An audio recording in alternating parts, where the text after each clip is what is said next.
PDF করো সবাই, যাকে যা পিডিএফ দেওয়া হয়েছে প্রত্যেকে খুলতে শুরু করো।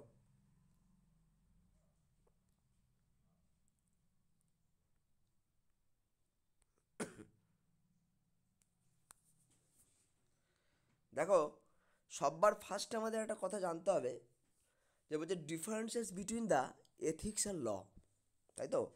ফার্মাসিউটিক্যাল জুডিসপ্রুডেন্স হচ্ছে এমন একটা সাবজেক্ট যেখানে ল, রুল, রেগুলেশন এইসব সম্পর্কে আমাদের বিভিন্ন এইসব সম্বন্ধে আইন সংক্রান্ত ব্যাপার, অর্থাৎ রুল রেগুলেশন সংক্রান্ত ব্যাপার নিয়ে কথা বলা আছে। ঠিক আছে, ভালো করে বুঝবি সবাই, শোন আগে। What is the difference between the ethics and law? Ethics জিনিসটা কি আর ল জিনিসটা কি? অনেক সময় আমরা এথিক্স এবং ল দুটো জিনিসকে গুলিয়ে ফেলি, কিন্তু আমাদের কাছে ক্লিয়ারলি জানতে হবে যে এথিক্স জিনিসটা কি আর ল জিনিসটা কি, তাই তো? তাহলে একটা কথা মনে রাখো, আমি ভালো বাংলায় বলছি, শোনো। এথিক্সটা হচ্ছে শুধুমাত্র কোনো একটা পার্টিকুলার প্রফেশনের ক্ষেত্রে প্রযোজ্য।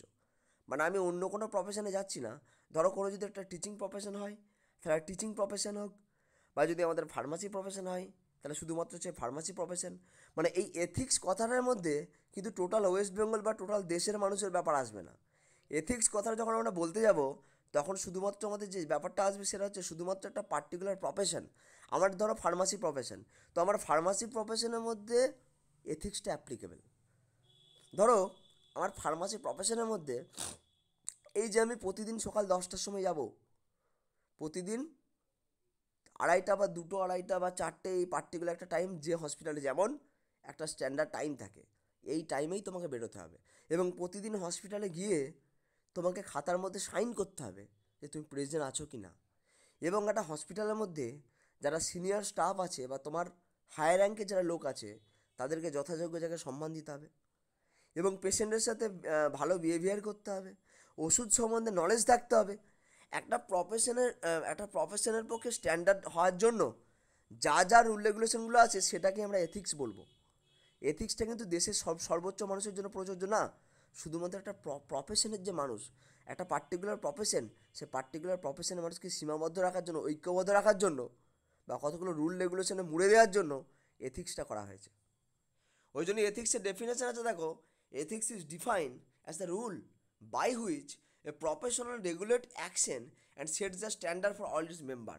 মানে একটা প্রফেশন তার নিজস্ব মেম্বারদের মধ্যে একটা অ্যাকশন ক্রিয়েট করে এবং তার সেই প্রফেশনের স্ট্যান্ডার্ড এটাকে মেনটেন করার জন্য। না তো যে কেউ যা খুশি করবে, আমি 10টার জায়গায় 12টার সময় যাব, সিনিয়র জুনিয়রকে বলে কী ব্যাপার তুমি টাইমে লেট করে এলে কেন, তখন তাকে উল্টে গালি দিয়ে দেবো, পেশেন্টের সাথে যা খুশি বিহেভিয়ার করব, যা খুশি তাই করতে পারি, এটা কিন্তু করা যাবে না। হ্যাঁ, হ্যালো, কথা শোনা যাচ্ছে? এবার শোনা যাচ্ছে? এবার শুনতে পাওয়া যাচ্ছে? হ্যালো। হ্যাঁ, এবার শোনা যাচ্ছে। হ্যাঁ দাদা। আমরা কিন্তু না কাশি। যা খুশি তাই করতে পারবো, কোনো রকম এরকম পার্টিকুলার রুল রেগুলেশন বা রীতিনীতিকেও মানবো না। এই কারণের জন্যই কিন্তু আমাদের ফার্মাসি প্রফেশনের মধ্যে এথিক্সটাকে অ্যাপ্লাই করা হয়েছে। যে কথা শুনতে পাচ্ছিস আমি ভিডিও আপলোড করে দেবো, স্ক্রিন রেকর্ডার অন করে দিচ্ছি, অসুবিধা নেই। নেক্সট হচ্ছে ল। তো ল কাকে বলবো? ল হচ্ছে পার্টিকুলার একটা নেশন বা কোনো একটা স্টেটের ওপর অ্যাপ্লিকেবল। সে লয়ের মধ্যে কোনো একটা প্রফেশনও পড়বে আর আম জনতাও পড়বে, পার্টিকুলার জনসাধারণ কিন্তু পড়বে। ধরো কোনো কিছু সম্বন্ধে এই জিনিসটা করা চলবে না, ওই জিনিসটা করা চলবে না, এটা করলে অমুক হবে, এরকম করে সংবিধানে কিন্তু একটা রুল আছে, ল কিন্তু অ্যাপ্লিকেবল করে দেওয়া হয়েছে। এটা কিন্তু সব জায়গায় এথিক্স হচ্ছে কোনো একটা পার্টিকুলার প্রফেশনের জন্য অ্যাপ্লিকেবল, কিন্তু ল হচ্ছে কোনো একটা স্টেটের বা কোনো একটা দেশের প্রত্যেকটা মানুষের জন্য অ্যাপ্লিকেবল। নেক্সট হচ্ছে এথিক্সটা বলছে, দেখো, ধরো আমি একটা এক্সাম্পল দিচ্ছি। এথিক্স তোমাকে কোনো কাউকে আঘাত করা বা কোনো ভুল কাজ করা থেকে আটকাতে পারে। তুমি এথিক্সের জোর দেখিয়ে কোনো একটা প্রফেশনের মধ্যে বলতে পারো, মানে প্রফেশনের মধ্যে কেউ যাতে কোনো খারাপ কাজ করতে না পারে, বা কেউ যাতে কোনো কাউকে অপমান করতে না পারে, বা কেউ যদি কারো ক্ষতি করতে না পারে, এটা তুমি কিন্তু এথিক্সের মাধ্যমে করতে পারো। কিন্তু এই এথিক্সের সাহায্য নিয়ে অপরপক্ষে তুমি কোনো একটা মানুষকে জোর করতে পারো না যে তুমি ওকে হেল্প করো। মানে আমি একটা এক্সাম্পল দিচ্ছি। ধরো কোনো একটা মানুষ, ধরো আমি একটা কথা সরি, একটু গন্ডগোল হয়ে গেছে, একটু ল আর এথিক্সে গন্ডগোল হয়ে গেছে। মানে লয়ের পয়েন্টটা এথিক্সে এসে গেছে, এথিক্সের পয়েন্টটা লয়ে এসে গেছে, এটা একটু খেয়াল রাখবে, হ্যাঁ। ধর আমি একটা এক্সাম্পল দিচ্ছি, লটা কি। ধর একটা তোর গ্রামে দু রকম মানুষ দেখতে পাচ্ছে, একটা প্রচুর পয়সাওয়ালা মানুষ আর একটা মানুষের প্রচুর কিচ্ছু পয়সা করে কিছু নেই, খুব গরিব, খেতে পায় না। তাহলে লয়ের দ্বারা কিন্তু আমরা সেই যে হাই পয়সাওয়ালা ব্যক্তিটা, তাকে আমরা ফোর্স করে বলতে পারি না যে তুমি ওকে কিছু টাকা অর্থ সাহায্য করো। এটা কিন্তু লয়ের রুল রেগুলেশনে নেই। লয়ের সাহায্যে আমরা তাকে ফোর্স করতে পারবো না তাকে হেল্প করার জন্য। কিন্তু এথিক্যাল কন্ডিশনের ক্ষেত্রে আমরা বলতে পারি কোনো একটা প্রফেশনের মধ্যে কারো যদি কোনো বিপদ হয় বা কারো করুণ অবস্থা হয়, তাহলে কিন্তু মানে আমাদের যে সেই প্রফেশনের মেম্বারদের প্রত্যেকের, হ্যাঁ, সেই যে মানে কী বলবো, তার প্রফেশনাল যে কলিগ, তার পাশে থাকাটা কিন্তু এথিক্সের মধ্যে পড়ে। কিন্তু কোনো লয়ের সাহায্যে আমরা কাউকে হেল্প করতে পারি সে নিজের ইচ্ছে যদি করে তবেই করতে পারে। বা কেউ ধরো কারো ক্ষতি করলো বা কাউকে মার্ডার করতে গেলো বা কাউকে খুন করতে গেলো বা কাউকে মারতে গেলো, তো আমরা ল দেখি সেটাকে আটকাতে পারবো। কিন্তু একটা হাই প্রোফাইল ব্যক্তি যার প্রচুর পয়সা, তাকে আমরা ল দিয়ে ফোর্স করতে পারি না যে তুমি যে পেশেন্টটা খেতে পাচ্ছে না তাকে হেল্প করো। এটা কিন্তু লয়ের অধীনে নেই। ওই জন্যই বলছে law may prevent the one from causing injury to other. একে অপরের যে বিপদ বা ইনজিউরি বা আঘাত, এগুলো থেকে কিন্তু লয়ের সাহায্যে আমরা আটকাতে পারি, but it can not force him to help his nearby. আমরা কিন্তু কোনো একটা নিয়ার বাই তার দরকারে যখন সুযোগ, তার যখন প্রয়োজন হবে, সেই প্রয়োজনে কিন্তু আমরা কোনো ব্যক্তিকে ফোর্স করতে পারি না যে তাকে হেল্প করো বলে। এটা কিন্তু আমাদের লয়ে নেই। আমার টাকা আছে, আমি কাউকে দিতেও পারি না দিতেও পারি, এটা আমার স্বাধীনতা। এমন কোনো ল নেই যে আমি দিচ্ছি না বলে আমাকে ফোর্স করে তাকে হেল্প করাতে হবে। এটা নিজের মানসিকতার উপর ডিপেন্ড করে, এটা ল কিন্তু করাতে পারে না। কিন্তু একটা এথিক্সের ক্ষেত্রে একটা প্রফেশনের কোনো কলিগ বা কোনো পার্সনের যদি কোনো করুণ কন্ডিশন হয়, তাকে কিন্তু এথিক্যাল রুল আছে যে প্রত্যেকটা প্রফেশনের মেম্বার তাকে কিন্তু হেল্প করতে পারে। কিন্তু লয়ের মধ্যে এরকম কোনো কিছু বলা নেই। ব্যাপারটা বোঝা গেল? ব্যাপারটা বুঝতে পারলি? হ্যাঁ দাদা। বাকিরা হ্যাঁ দাদা। এবার হচ্ছে, আচ্ছা, যারা একটু প্রবলেম হচ্ছে নেটওয়ার্কে, কোনো সমস্যা নেই, আমি স্ক্রিন রেকর্ডার অন করে দিয়েছি, আরামসে বাড়িতে বসে শুনবি, কোনো সমস্যা হবে না। Pharmaceutical code of ethics, what do you mean pharmaceutical code of ethics? তাহলে আমাদেরকে বাংলায় আগে জানতে হবে যে ফার্মাসিউটিক্যাল কোড অফ এথিক্সের মধ্যে কী আছে। দেখো, ফার্মাসিউটিক্যাল কোড অফ এথিক্সটা জেনারেলি করা হয়েছে আমাদের ফার্মাসি প্রফেশনের যে স্ট্যান্ডার্ডিটি, আমাদের ফার্মাসি প্রফেশনের যে স্টেটাস, সেটাকে মেনটেন করার জন্য। এই যে আমি আগে একটা কথা বললাম, ফার্মাসিউটিক্যাল কোড অফ এথিক্স যদি না করা হতো, তাহলে কি হতো? একটা মাধ্যমিক পাস ছেলে যে ফার্মাসি পড়ার জন্য যোগ্য না, সে কিন্তু ফার্মাসি পড়তে চলে আসতো। বা একটা যে কেউ, আমরা কোনো একটা ধর বা মাতাল লোক, আমি একটা এক্সাম্পল দিচ্ছি, কোনো একটা মাতাল মদ খেয়ে বলছে আমি ফার্মাসি কোর্স করবো, আমি একজন রেজিস্টার ফার্মাসিস্ট, আমি একটা দোকান খুলে বসে পড়লাম, যে যা খুশি সে তাই করতো। প্রফেশনের কোনো একটা রুল রেগুলেশন যে না, আমরা ফার্মাসি প্রফেশনে অ্যাডমিশন হতে গেলে এইচএস সায়েন্স পাস হতে হবে, এই সাবজেক্টে এত পার্সেন্ট নাম্বার থাকতে হবে, এই যে রুল রেগুলেশন। বা একজন রেজিস্টার ফার্মাসিস্ট হতে গেলে, আমাদের প্রফেশনের মধ্যে কী করতে হয় না, 2 বছর ডিপ্লোমা কমপ্লিট করতে হয়, 3 মাস হসপিটাল ট্রেনিং করতে হয়, এই যে রুল রেগুলেশন। হ্যাঁ, তো এই রুল রেগুলেশন, এবং শুধু তাই না, একটা স্টুডেন্ট সে যদি তার প্রফেশন সম্বন্ধে সত্যিই কমফোর্টেবল হয়, প্রফেশনের স্ট্যান্ডার্ডের সম্বন্ধে যদি প্রপার নলেজ থাকে, মেডিসিন সম্বন্ধে যদি প্রপার নলেজ থাকে, কোন মেডিসিনটা ঠিক কোন টাইমে দিতে হয় না দিতে হয়, মানে প্রপার যদি তার নলেজ থাকে, প্রপার ট্রেনিং নলেজ যদি থাকে, তবেই কিন্তু সে ফার্মাসিউটিক্যাল কোড অফ এথিক্সের আন্ডারে আসবে। তাছাড়া কিন্তু সেই পারছেন, অর্থাৎ ফার্মাসিউটিক্যাল কোড অফ দ্য এথিক্সটা করার একটাই কারণ, যাতে প্রত্যেকটা প্রফেশনের মানুষকে সঙ্গবদ্ধ করা যায়, তার রুল রেগুলেশনগুলো সম্বন্ধে সচেতন করা যায়, যাতে যে পার্সনটা ফার্মাসিস্ট হবে, একজন যোগ্য ফার্মাসিস্ট একটা ফার্মাসি প্রফেশনের মধ্যে চান্স পায়।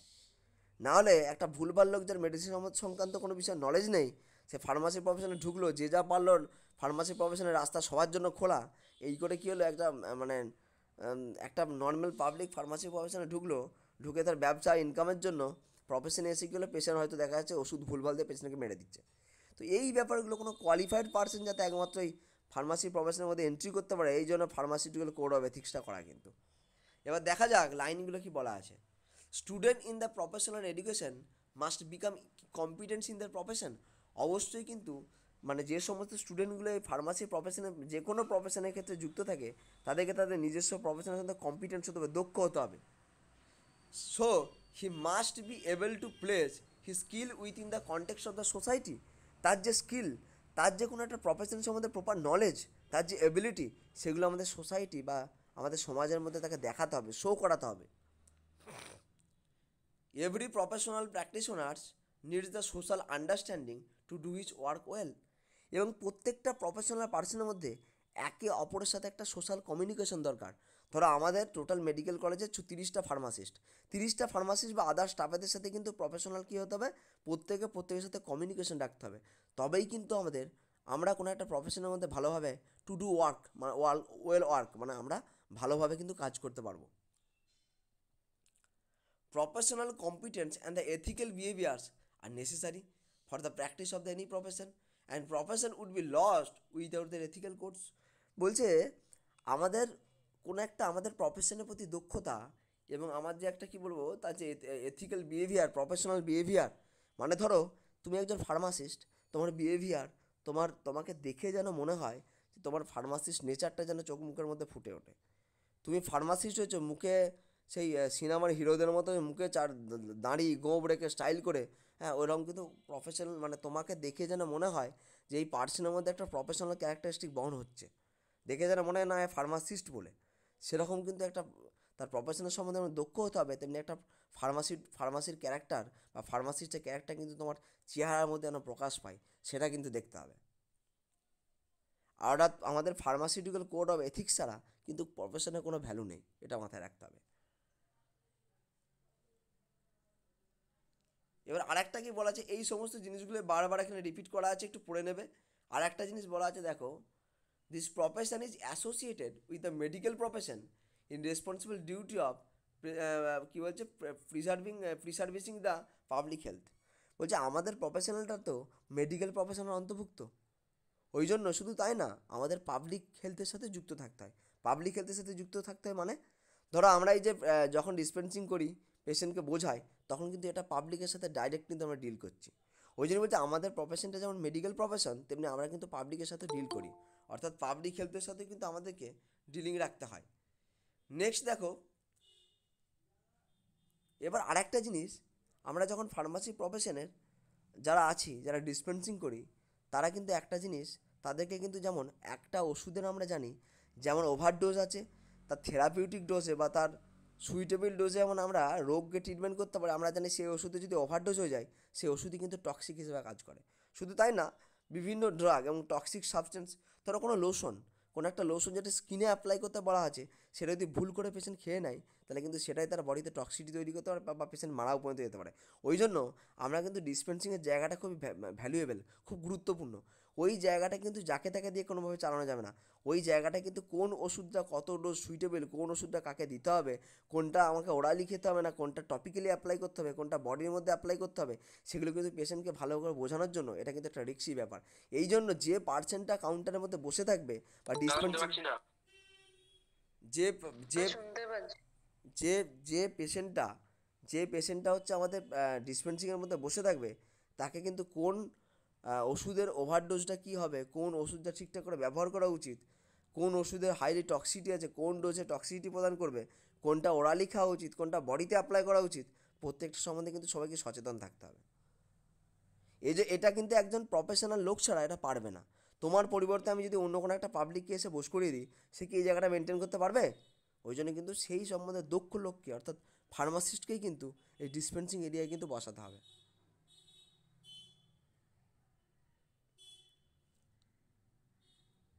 বোঝা গেল? এই টুকটাক এইগুলোই কিন্তু আমাদের ফার্মাসিউটিক্যাল কোড অফ এথিক্সের মধ্যেই আছে।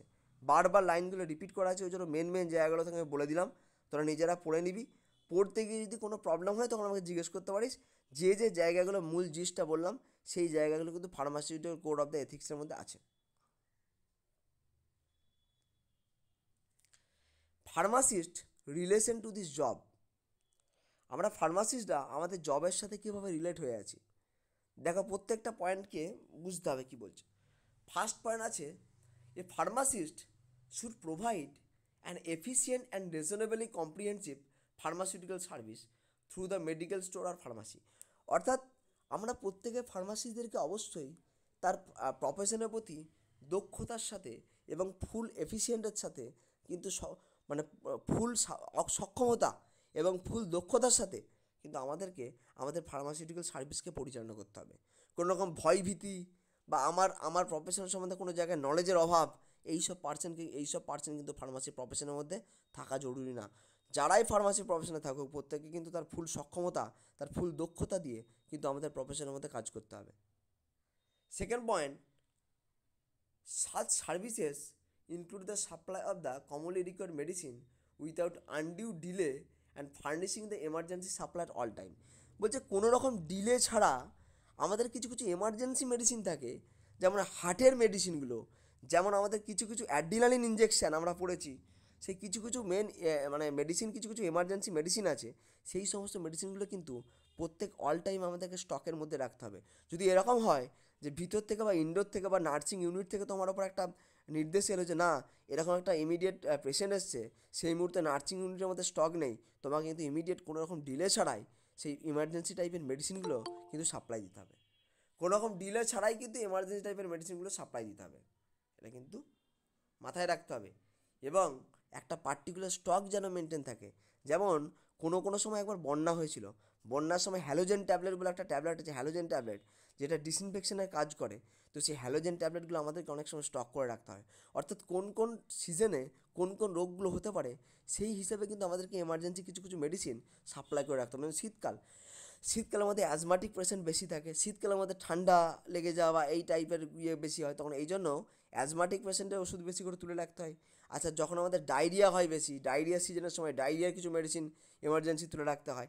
এরকম পার্টিকুলার একটা সিজনের সময় প্রত্যেকটা ফার্মাসির উচিত যে একটা পার্টিকুলার স্টককে মেনটেন করা, আগে থাকতে একটা পার্টিকুলার স্টককে মেনটেন করে রাখতে হয়। In every pharmacy drugstore, there should be a qualified pharmacist to have the professional control over the pharmacy। বলছে অবশ্যই কিন্তু আমাদেরকে একটা কথা মাথায় রাখতে হবে যে কোনো একটা প্রপার ফার্মাসি চালাতে গেলে কিন্তু অবশ্যই সেটা একটা রেজিস্টার্ড ফার্মাসিস্ট, তার তত্ত্বাবধানে চলতে হবে। কোনো একটা মাতাল লোককে বসিয়ে দিলাম, 2000 টাকা দিয়ে দিলাম, কোনো একটা মাধ্যমিক পাস ছেলেকে তুলে নিয়ে চলে এলাম, 5000 টাকা দিয়ে দিলাম, দিয়ে তাকে দিয়ে ফার্মাসি চাললাম, সেটা কিন্তু ঠিকঠাক না।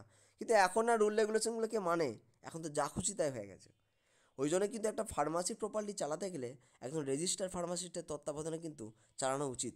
কেন তার ড্রাগের সম্বন্ধে যতটা নলেজ থাকবে, ওই দুদিনের মাধ্যমিক পাস করা ছেলে 5000 টাকা বেতন পেয়ে সে কোনোদিন কিছু করতে পারবে না।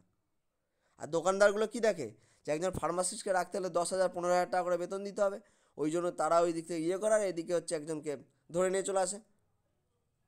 একটা দোকানে তো ওষুধ সম্বন্ধে কোনো কিছু নলেজই নেই, মাতালের মতো বকর বকর করে অনেকে আছে, তাদেরকে হচ্ছে দোকানের মধ্যে রেখে দিচ্ছে কম টাকা দিয়ে। জানছে তো এমন একটা মাতালকে ধরে নিয়ে চলে এলো, একটু শিখিয়ে পড়িয়ে নিল, তাকে মদ খাওয়ার পয়সা দিয়ে দিল, তুমি আমার ওষুধের দোকানটা চালিয়ে যেত। এরকম ক্যাজুয়াল লোক কিন্তু আমাদের আছে, বোঝা গেল? The pharmacist should be planned in such a way that there is no accidental contamination in the preparation, dispensing, supply of the medicine। আমরা যেখানে ফার্মাসিটা খুলবো সেই এরিয়ার মধ্যে কিন্তু একটা কথা মাথায় রাখতে হবে, কোনো রকম যাতে অ্যাক্সিডেন্টাল কন্টামিনেশন না হয়। হয়তো দেখা গেল কোনো একটা পয়জনকে তুমি এমন জায়গায় রেখেছো, মানে প্রত্যেকটা ওষুধকে পার্টিকুলার থাক মেনটেন করে সাজাতে হবে না। আমি এই ওষুধগুলোকে যেগুলো সব থেকে বেশি লাগে সেগুলোকে একটা সাইডে রাখলাম, বা ওষুধের নাম্বারিং করে যাতে চিনতে পারি সেগুলোকে থাক বাই থাক সাজিয়ে রাখতে হবে।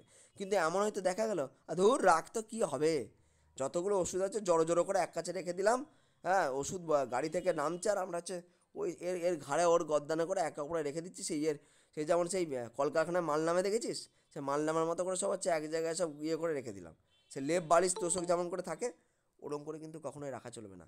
একটা পার্টিকুলার শোকেস মেনটেন করতে হবে, যে সাবস্টেন্সগুলো পয়জনাস সাবস্টেন্স, যেগুলো টপিক্যালি অ্যাপ্লাই করব, সেই সমস্ত জিনিসগুলোকে যেগুলো টপিক্যালি অ্যাপ্লাই ভালো কাজ করে কিন্তু ওরালি অ্যাপ্লাই করলে বিষ হিসেবে কাজ করে, সেই সমস্ত ইয়েগুলো কিন্তু আমাদের আলাদা কিন্তু স্টক মেনটেন করতে হবে, কী বলে আলাদা থাক মেনটেন করতে হবে, এবং সেখানে সাদা কাগজে মার্কার দিয়ে লিখে দিতে হবে যে এটা কিন্তু টপিক্যালি অ্যাপ্লাইয়ের জন্য বা এটা পয়জনাস সাবস্টেন্স।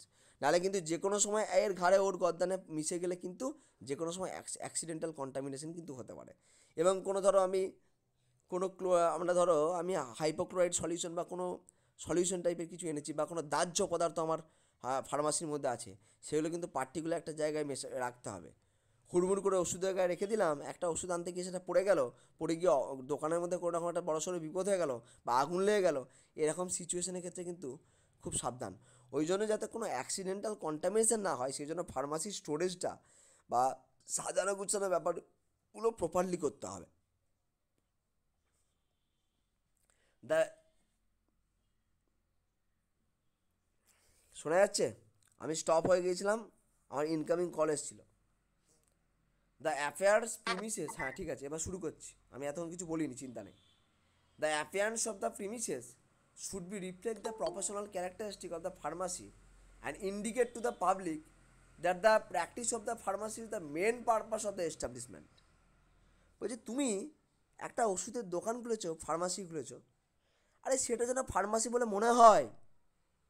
সেই লোহা লক্ষ্যর দোকানগুলোর মতো যেন মনে হয় না, যে লোহা ভাঙা, টিন ভাঙা, প্লাস্টিক ভাঙার মতো ওষুধপত্রগুলো এনে সে কোনো রকমের দোকানটা খুলেছি, নিজের প্রফেশনের উন্নতি কথা চিন্তা করছি না, পয়সা ইনকাম করার জন্য খুলেছি। ইনভেস্টমেন্ট গুলি মেরে দাও, ভালো করে কিছু করার দরকার নেই। লোহা লক্ষ্যর ভাঙা, টিন ভাঙা, প্লাস্টিকের মতো এক জায়গায় ওষুধগুলোকে রেখে দিয়েছি, ওরকম করলে হবে না কিন্তু। আরে আমার দোকানটা দেখে যাতে লোকে মনে করে যেন একটা প্রফেশনাল ক্যারেক্টারিস্টিক, লোকে এটা ফার্মাসি বলে যেন মনে হয়।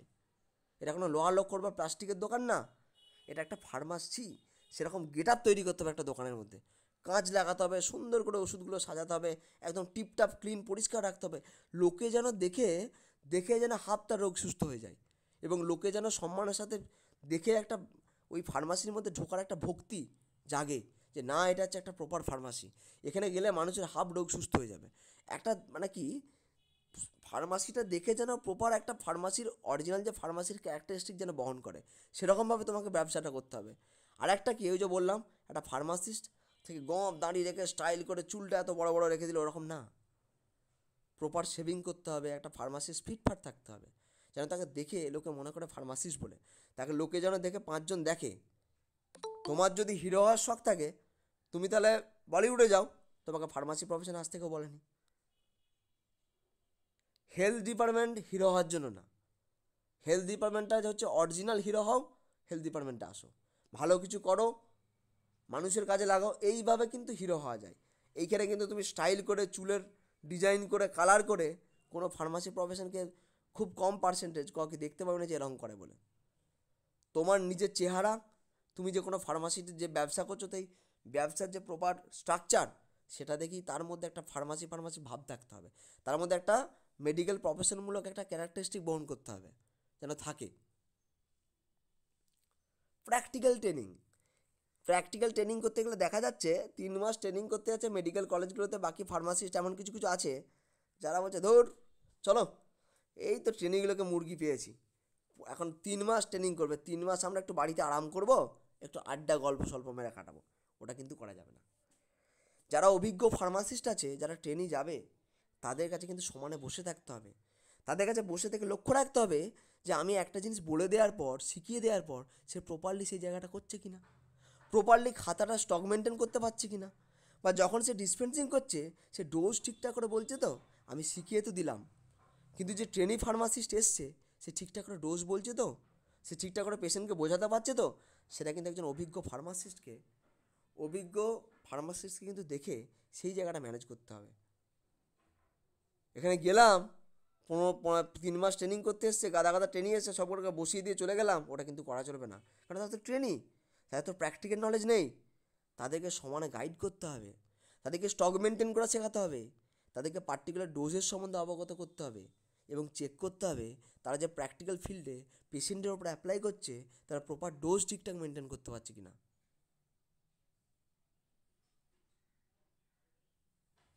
দাদা, হ্যাঁ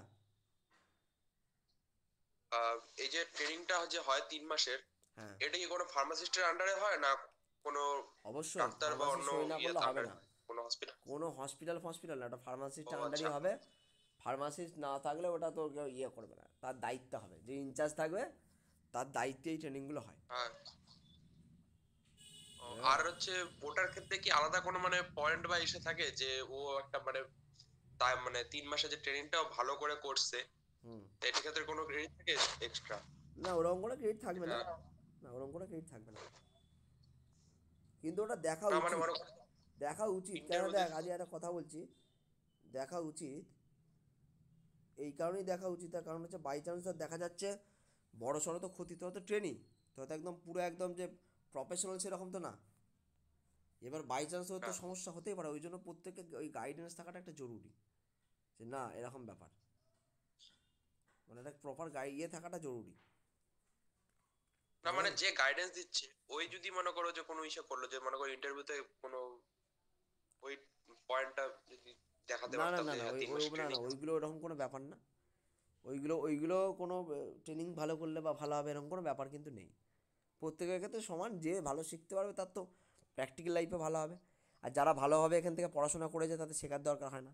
তারা যে শুধু প্র্যাকটিক্যাল লাইফে দেখে যে না এই ড্রাগগুলো আমি পড়েছি, এই ড্রাগগুলো মেডিকেল কলেজে সাপ্লাই আছে বা সাব ডিভিশনাল হসপিটালে সাপ্লাই আছে, তার মানে প্র্যাকটিক্যাল লাইফে সে যে স্টাডি লাইফের সাথে প্র্যাকটিক্যাল লাইফটা রিলেট করতে পারে।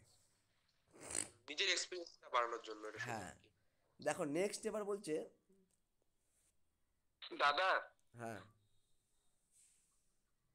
দাদা একজন জয়েন করতে চাইছে, শুভদীপ। ওকে জয়েন ওকে করার ওকে নামটা বলছে ওকে আর কি ওকে বারবার। ইয়ে কর ওকে। যাই হোক, আমি তখন এখানে পড়াচ্ছিলাম, হচ্ছিল না, ওকে এখন এখন পাঠাতে বল, রিকোয়েস্ট মেসেজ করে দে, আচ্ছা আচ্ছা, ঠিক এখনই আছে ঠিক পাঠাতে বল। আছে ঠিক আছে।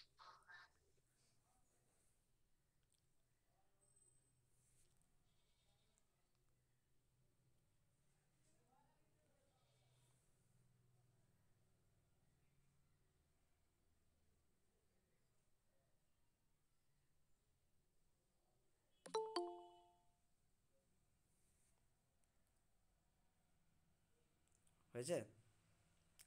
দেখো নেক্সট পয়েন্টে একটা কথা বলা আছে, সব কটা স্ক্রিন রেকর্ডিং হচ্ছে শুভদীপ, চিন্তা করার কোনো কারণ নেই, ঠিক আছে? এই রেকর্ডিং আমার কাছে হচ্ছে, এই রেকর্ডিং আমি সেন্ড করে দেবো।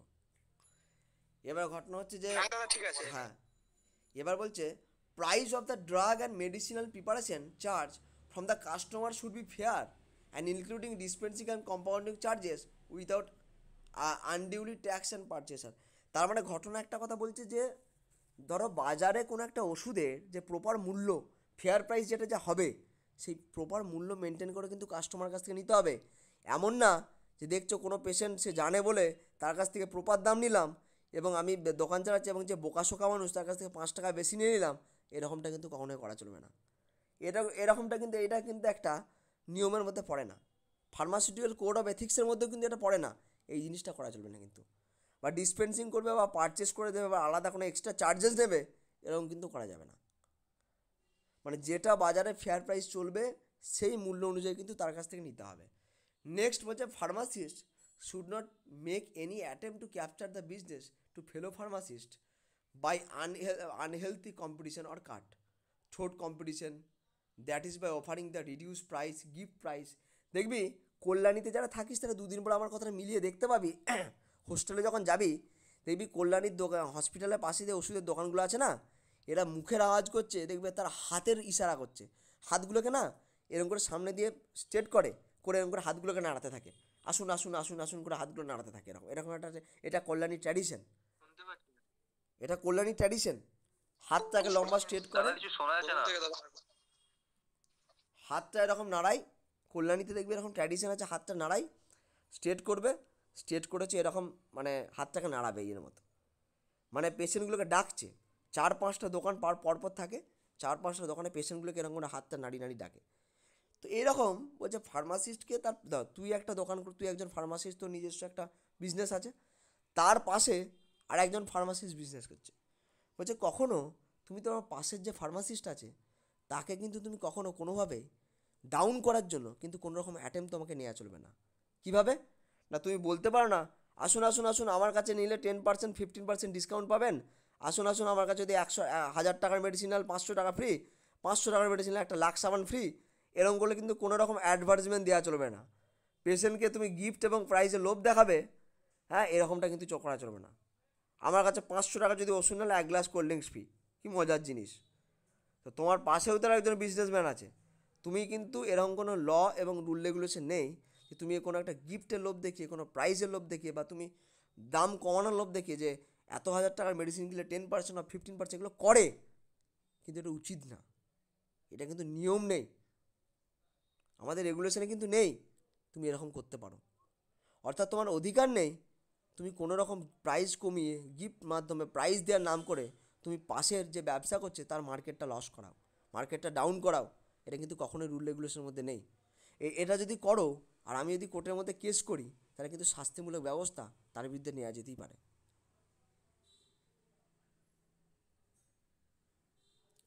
Trademark label symbol or any other sign of the other pharmacist should not be copied or imitated.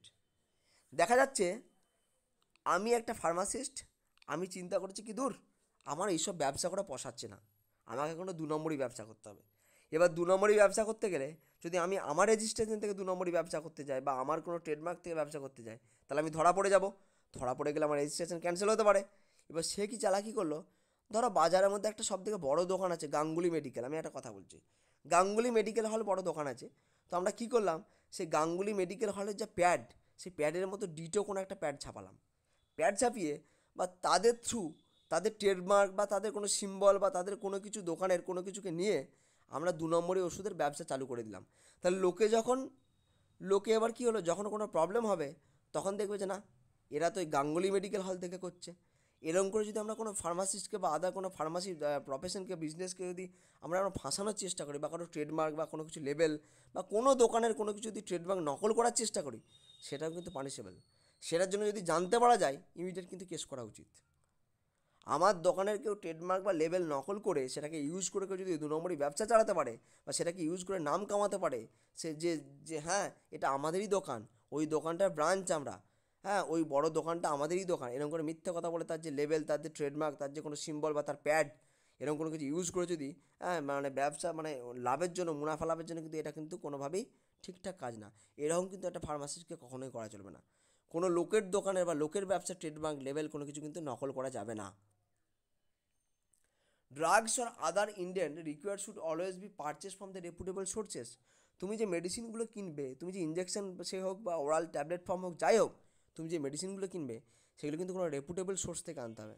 হ্যাঁ জেনারিক মাল 10 টাকা করে দাম লেখা আছে, মালগুলো প্যাকেটে লেখা আছে 50 টাকা, লোককে বলছি দেখুন আপনাকে 10% ছাড় দিয়ে দিলাম, বাবার ঘর থেকে দিচ্ছে 30% লাভের জন্য, নিজের পকেট ভরার জন্য জেনারিক মালগুলো নিয়ে এনে বিক্রি করছি। সেগুলোতে হয়তো প্রফিটটা বেশি হলো কিন্তু পেশেন্টের রোগ ঠিকঠাক করে সারলো না, কাজ ভালো করে করলো না। ওই জন্য বলছে রেপুটেবল সোর্স থেকে, ভালো কোম্পানি, সিবলা বলো, র্যানবক্সি বলো, গ্যালাক্সো বলো, এরকম ভালো ভালো যে আমাদের টপ লেভেলের কোম্পানি আছে, সেই সমস্ত কোম্পানি থেকে কিন্তু আমাদের মেডিসিনগুলো পারচেস করতে হবে। সেই সমস্ত মেডিসিন থেকে করলে সেখানে প্রফিটও কম থাকে 1 নম্বর, 2 নম্বর পয়েন্টে ওষুধের অ্যাক্টিভিটিও ভালো পাওয়া যায়। সেই ওষুধকে বা সেই ওষুধের র মেটেরিয়ালস, যে র মেটেরিয়াল দিয়ে ওষুধটা তৈরি হয় সেগুলো কিন্তু খুব ভালো থাকে। অর্থাৎ সেই ওষুধের কাজ যতটা এফেক্টিভ হবে, নর্মাল জেনারিক মেডিসিন যেগুলো পাওয়া যায়, কমা মেডিসিন যেগুলো পাওয়া যায়, সেই মেডিসিনে কিন্তু কাজ ততটা ভালো হবে না। ওই জন্য অবশ্যই তোমাকে কিন্তু কোনো রেপুটেবল সোর্স থেকে মেডিসিন পারচেস করাটাই সব থেকে ভালো হবে।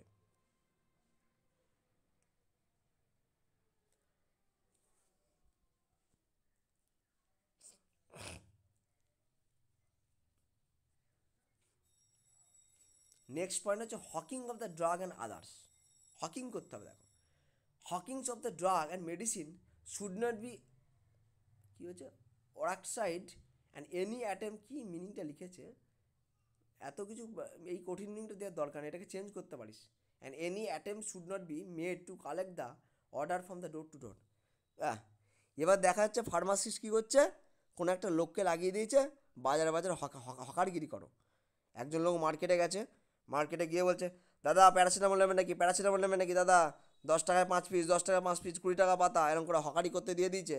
বা সে নিজে গিয়ে হকার করতে শুরু করেছে বাজারে বাজারে, মার্কেটে, এই ওষুধটা খান দাদা খুব ভালো কাজ করবে, হ্যাঁ এটা হচ্ছে 20 টাকা পাতা হয়, অন্য দোকানে গেলে আমি 10 টাকা ডিসকাউন্ট, এরকম করে হকারি করতে বেরিয়েছে লোকের ঘরে ঘরে, দরজায়। এইসব কিন্তু এরকম একদম করা চলবে না। এটা কিন্তু আমাদের প্রফেশনাল যে ক্যারেক্টার, সেই প্রফেশনাল ক্যারেক্টার আমাদের ঘা ফেলবে, আঘাত দেবে। এই হকারি কিন্তু মোটেই করা চলবে না, এটা দিয়ে কিন্তু গুরুত্ব ধ্যান দিতে হবে। Self services method if in the pharmacy of the drug store should not B allow. দেখা যাচ্ছে কোনো ডাক্তারের প্রেসক্রিপশন ছাড়া, হ্যাঁ নর্মাল যে সমস্ত রোগগুলো টুকটাক আমাদের সম্বন্ধে নলেজ আছে সেগুলো করতে পারি, কিন্তু বড় সড়ো কোনো ট্রিটমেন্ট হলো, সেই ট্রিটমেন্টটাকে কিন্তু সেলফ সার্ভিস, অর্থাৎ তুমি নিজে থেকেই কোনো ডাক্তারের পারমিশন ছাড়া তুমি মেডিসিন দিতে ইচ্ছো রিস্ক নিয়ে, এই জায়গাটা কিন্তু সেলফ সার্ভিসিং মেথড কিন্তু অ্যাপ্লিকেবল হবে না, এটা কিন্তু একদম করা চলবে না। এই জায়গাটা কিন্তু রুল রেগুলেশনের মধ্যে নেই। যে কোনো একটা পেশেন্টের বড়সড় কোনো বিপদ হলো, টুকটাক পেশেন্ট হলো তুমি কাজ চালিয়ে দিলে ঠিক আছে, কিন্তু বড়সড় হার্টের রোগ হলো বা মাথার কোনো সমস্যা হলো বা বড়সড় কোনো একটা রোগ হলো, সেক্ষেত্রে তুমি কী করলে, তুমি ওষুধ সম্বন্ধে তোমার নলেজ থাকতে পারে কিন্তু তুমি দুমদাম করে সেটাকে কোনো টেস্ট ছাড়া, কোনো ডাক্তারের মেডিকেল প্র্যাকটিশনারের হেল্প ছাড়া কিন্তু কোনোভাবে তুমি আপন নিজে কিন্তু কোনোভাবে তুমি তাকে সেখানে ওষুধ ডিসপেন্স বা করতে পারবে না, কোনো ডাক্তারের কোনো বড়সড় রোগের ক্ষেত্রে কোনো ডাক্তারের পারমিশন ছাড়া, কোনো প্রপার ডায়াগনোসিস টেস্ট ছাড়া কিন্তু কোনোভাবে তুমি নিজেই কিন্তু সেই সার্ভিস তুমি দিতে পারবে না। ওই জন্য সেলফ সার্ভিসিং প্রসিডিওরটা কিন্তু বন্ধ করতে হবে। কোনো একটা পেশেন্ট এলো, বড়সড় রোগ হলো, ছোটোখাটো রোগ হলো, সব কিছুর ক্ষেত্রে আমি সেলফ সার্ভিসিং অ্যাপ্লাই করে দিলাম, যাও এটা খাও ঠিক হয়ে যাবে, এরকম কিন্তু করা যাবে না। কেন অনেক কিছু টেস্টিং প্রসিডিওর থাকে যেগুলো টেস্ট করার পর আমাদের কনফার্ম হতে হয় যে আদেও কী হয়েছে না হয়েছে।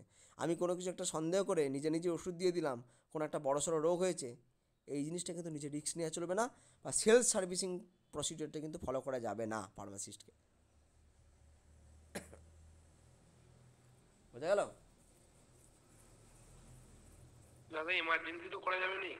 এমার্জেন্সি যেগুলো টুকটাক করা যাবে, যেগুলো মানে করলেই নয় সেগুলো করা যাবে, কিন্তু ধরো বড়সড় রোগের ক্ষেত্রে হয় না অনেক সময়, হঠাৎ করে তুই মানে একটা এমন কিছু বড়সড় রোগ হয়েছে যেটা তুই বুঝতে পারছিস না আদৌ কী হয়েছে, তোর একজন ফার্মাসিস্ট তুই মনে করছিস যে না এটা হয়তো টেস্ট করলে আমি প্রপার বুঝতে পারবো, তো তুই তার আগেই পেশেন্ট বলছে না আমাকে যাও কিছু একটা মেডিসিন দিয়ে দিন, তুই কী করলি একটা আন্দাজ করলি যে এটা হয়তো হতে পারে, আমার মাথায় প্রচণ্ড পরিমাণে যন্ত্রণা হচ্ছে, তো মাথায় যন্ত্রণা হচ্ছে প্রাইমারি ওষুধটা দাও, কিন্তু বড়সড় কোনো কিছু ওষুধ দেওয়া যাবে না, বিকজ তুমি তো জানো না যে তোমার মাইগ্রেন হয়েছে নাকি মাথার মধ্যে কোনো টিউমার আছে নাকি অন্য কোনো কিছু প্রবলেম হয়েছে, তুমি তো জানতে পারছো না, নাকি মেনিনজাইটিস হয়েছে।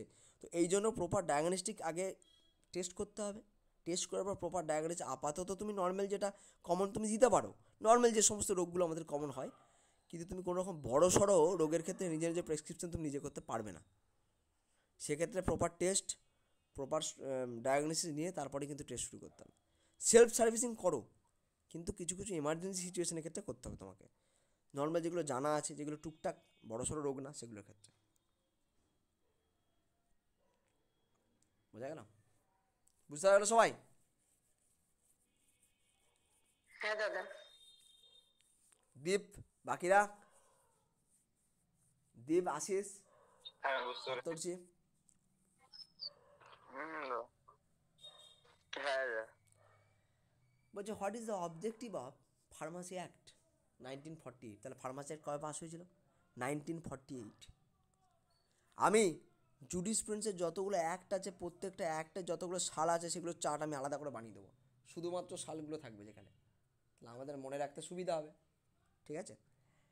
What is the objective of the pharmacy act 1948-এ ফার্মাসি অ্যাক্ট ইয়ে হয়েছিল। তো আমাদের ফার্মাসি অ্যাক্টের অবজেক্টিভটা কি? একই ব্যাপার, আমি যেটা বললাম ওই ফার্মাসিউটিক্যাল কোড অফ এথিক্সের মতো। মেন হচ্ছে আমাদের ফার্মাসি প্রফেশনের স্ট্যান্ডার্ডটি, আমাদের গোটা ইন্ডিয়া জুড়ে গোটা বিশ্ব জুড়ে যাতে আমাদের ফার্মাসি প্রফেশনের স্ট্যাটাসটা বৃদ্ধি করতে পারি, সেইগুলো উদ্দেশ্য কিন্তু ফার্মাসি ইয়ে। এবং ফার্মাসি প্রফেশনের মধ্যে কেউ এই প্রফেশনটাকে ইউজ করে কোনো রকম 2 নম্বরই কারবার যদি করে, সেক্ষেত্রে আমাদের প্রফেশনাল স্ট্যাটাস নষ্ট হতে পারে, সেক্ষেত্রে আমাদের প্রফেশনাল স্ট্যান্ডার্ডটি নষ্ট হতে পারে। এবং কোনো ফার্মাসি প্রফেশনের মধ্যে থেকে এই প্রফেশনাল রুল রেগুলেশনগুলো কেউ যদি মেনটেন না করে, সেক্ষেত্রে আমাদের প্রফেশনাল স্ট্যান্ডার্ডটি মেনটেন থাকবে না, সেক্ষেত্রে আমাদের প্রফেশনাল রুল রেগুলেশন ভঙ্গ হবে, তো এই স্ট্যাটাস ভঙ্গ হবে। তো এই সমস্ত কিছু দিকে যাতে এই প্রফেশনাল লোকগুলোকে একতা করা যায় এবং একটা রুল রেগুলেশনের মধ্যে বেঁধে রাখা যায়, সেই জন্য কিন্তু আমাদের ফার্মাসি অ্যাক্টটা চালু করা হয়েছে। তাহলে হোয়াট ইজ দ্য অবজেক্টিভ? এই কজগুলো কিন্তু আমাদের অবজেক্টিভের মধ্যে পড়ে। এবার নেক্সট কিছু ডেফিনেশন আছে, রেজিস্টার ফার্মাসিস্ট, ডিসপ্লেস পারসন আর রিপেটিয়ার্স। তাহলে প্রথমে জানতে হবে, এটা পরে 1 নম্বরে question, what is the definition of register pharmacist. তাহলে আমরা একটা জিনিস জানি যে আমাদের দিল্লিতে বসে আছে কে? PCI, pharmacy council of India. এই ফার্মাসি কাউন্সিল অফ ইন্ডিয়া হচ্ছে আমাদের ফার্মাসির মাথা। এই ফার্মাসি কাউন্সিল অফ ইন্ডিয়া দিল্লিতে বসে আছে। এই ফার্মাসি কাউন্সিল অফ ইন্ডিয়ার আন্ডারে প্রত্যেকটা স্টেটে, বিহার বলো, ঝাড়খণ্ড বলো, উড়িষ্যা বলো, প্রত্যেকটা স্টেটে একটা স্টেট ফার্মাসি কাউন্সিল আছে।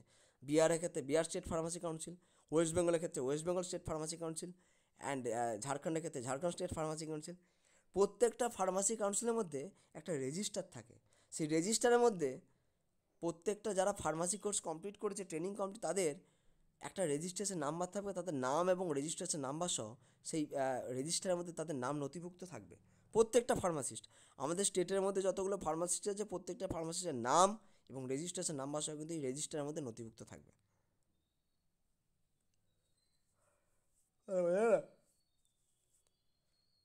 তো যতদিন না পর্যন্ত তোমার ওই রেজিস্টারের মধ্যে তোমার নামটা নথিভুক্ত থাকছে উইথ রেজিস্ট্রেশন নাম্বার, ততদিন পর্যন্ত তোমাকে রেজিস্টার ফার্মাসিস্ট বলে কিন্তু বলা যাবে না। অর্থাৎ রেজিস্টার ফার্মাসিস্টের ডেফিনেশনে সবার ফার্স্টে কিন্তু এটা দিতে হবে,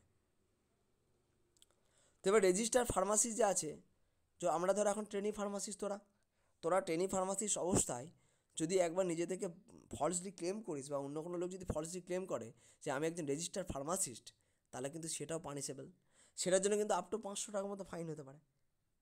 ওই জন্য কখনোই যতক্ষণ না পর্যন্ত রেজিস্ট্রেশন হাতে পাচ্ছ, তোমার নাম ফার্স্ট রেজিস্টারের মধ্যে তোমার নাম নথিভুক্ত হচ্ছে, তুমি রেজিস্ট্রেশন নাম্বার পাচ্ছ, ততদিন তোমার অধিকার নেই নিজেকে রেজিস্টার ফার্মাসিস্ট বলে ক্লেম করার।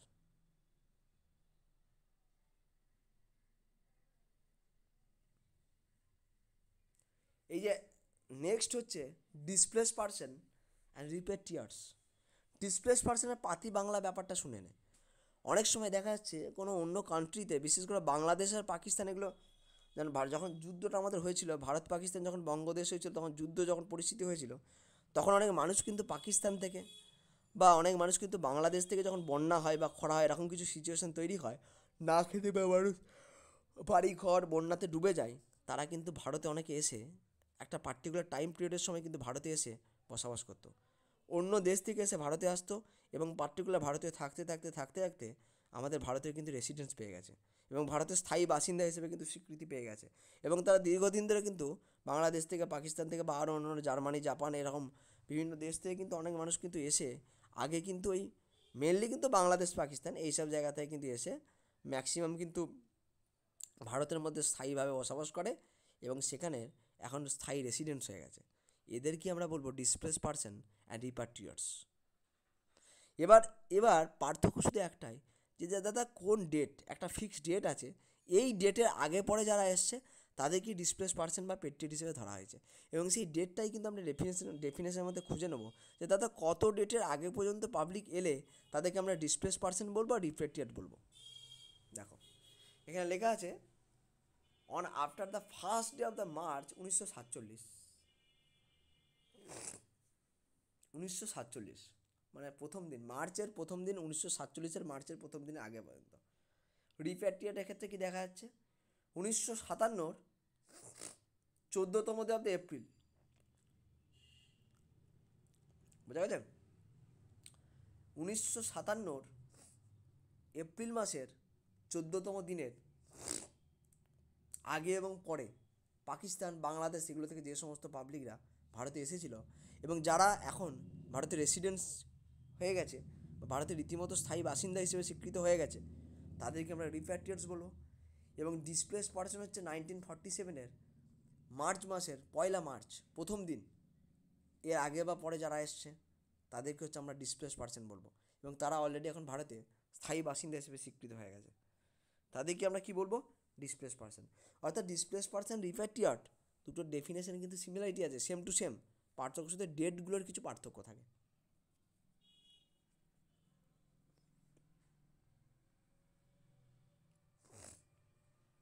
নেক্সট পয়েন্টটা আসছে, দেখো state pharmacy council and joint state pharmacy council.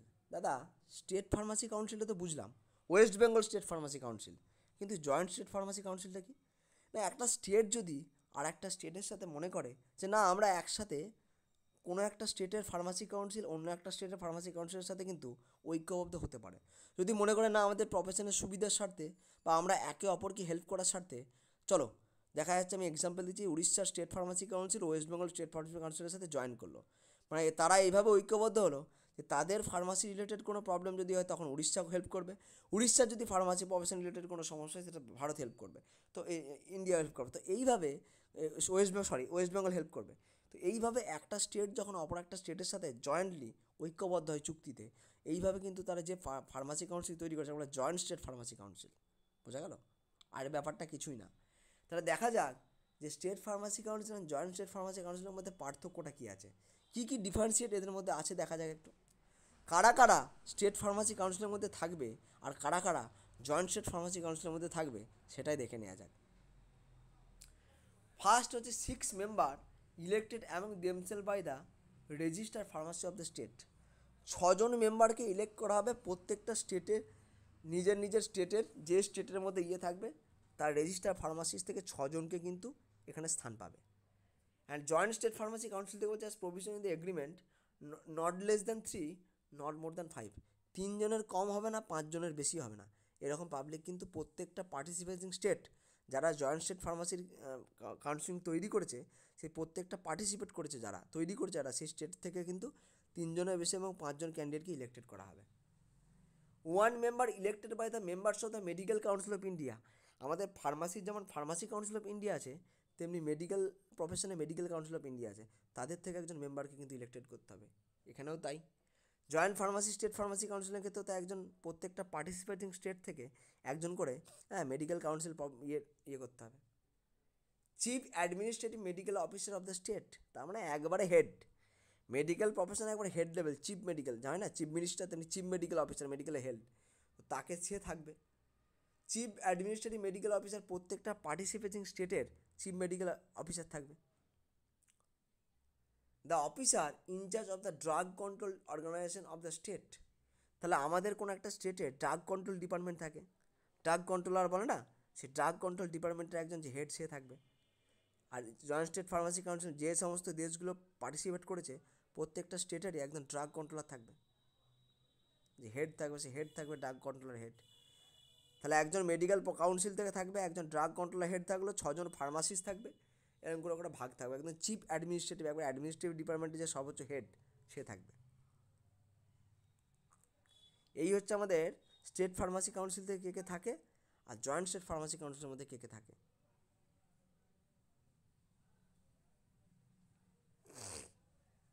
বোঝা গেল? আচ্ছা, এবার বলছে pharmacy council of India, PCI. পিসিআইয়ের কম্পোজিশনটা কি?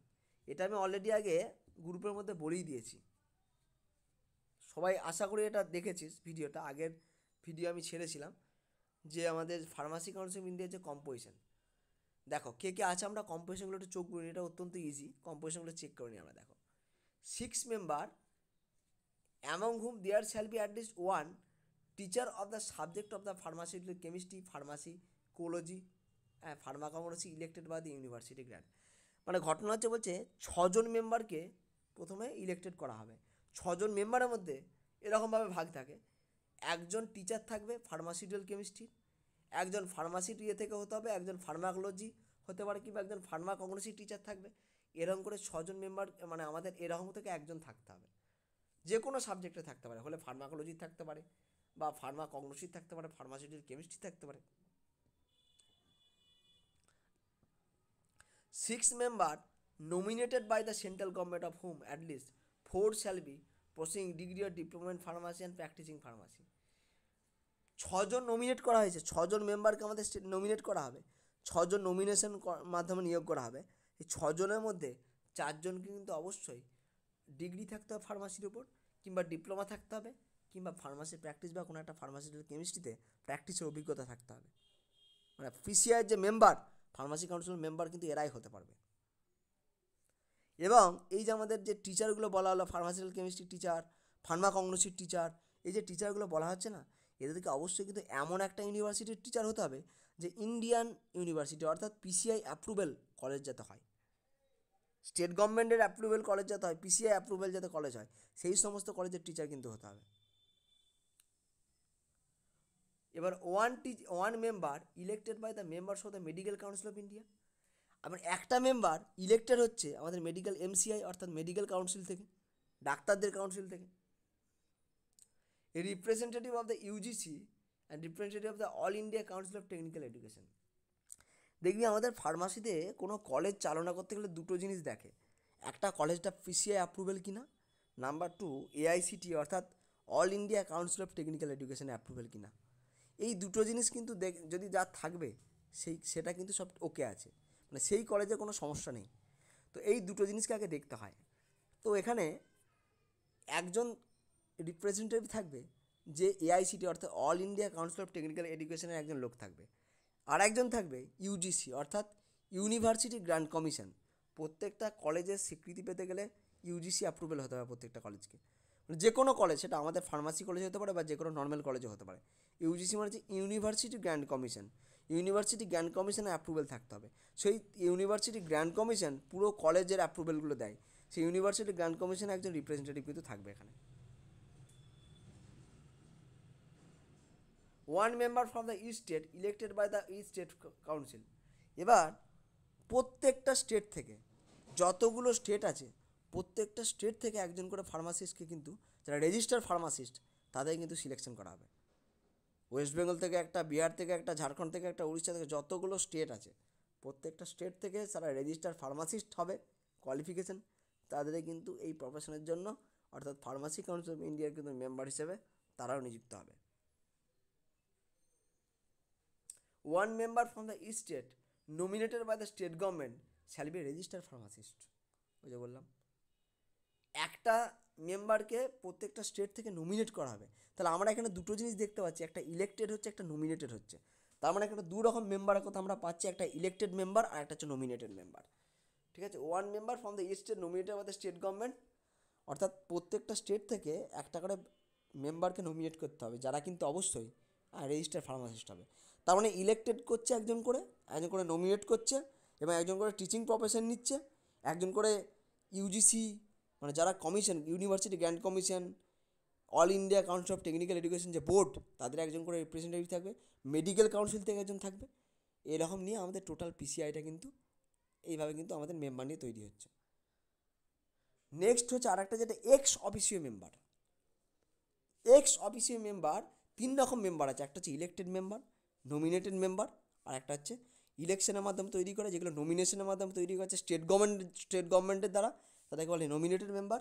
এবং যারা আর একটা আছে এক্স অফিসিও মেম্বার। দেখো এক্স অফিসিও মেম্বারের মধ্যে কী আছে, director general of health service, DHS, মানে আমাদের গোটা হেলথ সিস্টেমের, আমাদের যে হেলথ মিনিস্টার তারপরে যে স্থান সে হচ্ছে ডিএইচএস, অর্থাৎ director general of the health service. সে কিন্তু এই প্রফেশনের মধ্যে আছে, director general of health services. Drug controller of India, তাহলে আমাদের টোটাল ভারতের যে টপে বসে আছে drug controller pharmacist, drug control করে যে তার আন্ডারে ড্রাগ ইন্সপেক্টর হ্যান ত্যান করে বিভিন্ন স্টেটে আছে, এই টপে ড্রাগ কন্ট্রোল অফ ইন্ডিয়া কিন্তু এর মধ্যে পড়ে। Directors of the central drug laboratory, central drug ল্যাবরেটরির শর্ট ফর্ম কী জানিস তো, সিডিএল, সেন্ট্রাল ড্রাগ ল্যাবরেটরি। এই সেন্ট্রাল ড্রাগ ল্যাবরেটরিটা আছে আমাদের কলকাতাতে। কোশ্চেন পড়ে যে সেন্ট্রাল ড্রাগ ল্যাবরেটরি কোথায় থাকে, কলকাতাতে থাকে। তো সেন্ট্রাল ড্রাগ ল্যাবরেটরি যে ডাইরেক্টর, যে হেড, সেই সেন্ট্রাল ড্রাগ ল্যাবরেটরি হেড কিন্তু আমাদের এই পিসিআইয়ের এক্স অফিসিও মেম্বারের মধ্যে পড়বে। সেন্ট্রাল ড্রাগ ল্যাবরেটরিটা কী, এখানে যখন বিভিন্ন ফার্মাসিউটিক্যাল ইন্ডাস্ট্রি থেকে স্যাম্পেল, বিভিন্ন মেডিকেল শপ থেকে স্যাম্পেলগুলোকে নিয়ে কিন্তু টেস্টিংয়ের জন্য পাঠানো হয় এই সেন্ট্রাল ড্রাগ ল্যাবরেটরিতে। এই সেন্ট্রাল ড্রাগ ল্যাবরেটরিতে বিভিন্ন টেস্টিং পারফরমেন্স করা হয়, হ্যাঁ, এবং এই টেস্টিংগুলো পারফরমেন্স করে কারা, গভর্নমেন্ট অ্যানালাইস্ট, গভর্নমেন্ট সরকার স্বীকৃত অ্যানালিস্ট থাকে যারা এগুলো টেস্টিং সাপ্লাই করে। তারা কিন্তু টেস্টিং করে বোঝায় যে আদেও যে প্রিপারেশনটা পাঠাচ্ছে ড্রাগ ইন্সপেক্টর ওখান থেকে, সেই প্রিপারেশনটা কোনো সেই প্রিপারেশনটা সাবস্ট্যান্ডার্ড মানে স্ট্যান্ডার্ড কোয়ালিটি নাকি সাবস্ট্যান্ডার্ড কোয়ালিটি। যদি সাবস্ট্যান্ডার্ড কোয়ালিটি হয় তারা এখান থেকে রিপোর্ট ইনফর্ম করে দেবে। অর্থাৎ এদের কাজ হচ্ছে সিডিএলের মধ্যে টেস্টিং পারফরমেন্স করে সেই রিপোর্টটাকে পাঠানো। এটাই হচ্ছে গভর্নমেন্ট অ্যানালাইজড, যারা সরকার স্বীকৃত অ্যানালাইজ থাকে তাদের কাজ এটা। আর এই সিডিএল মধ্যে বিভিন্ন রকম টেস্টিং পারফরমেন্স করা হয় সিডিএলের মধ্যে।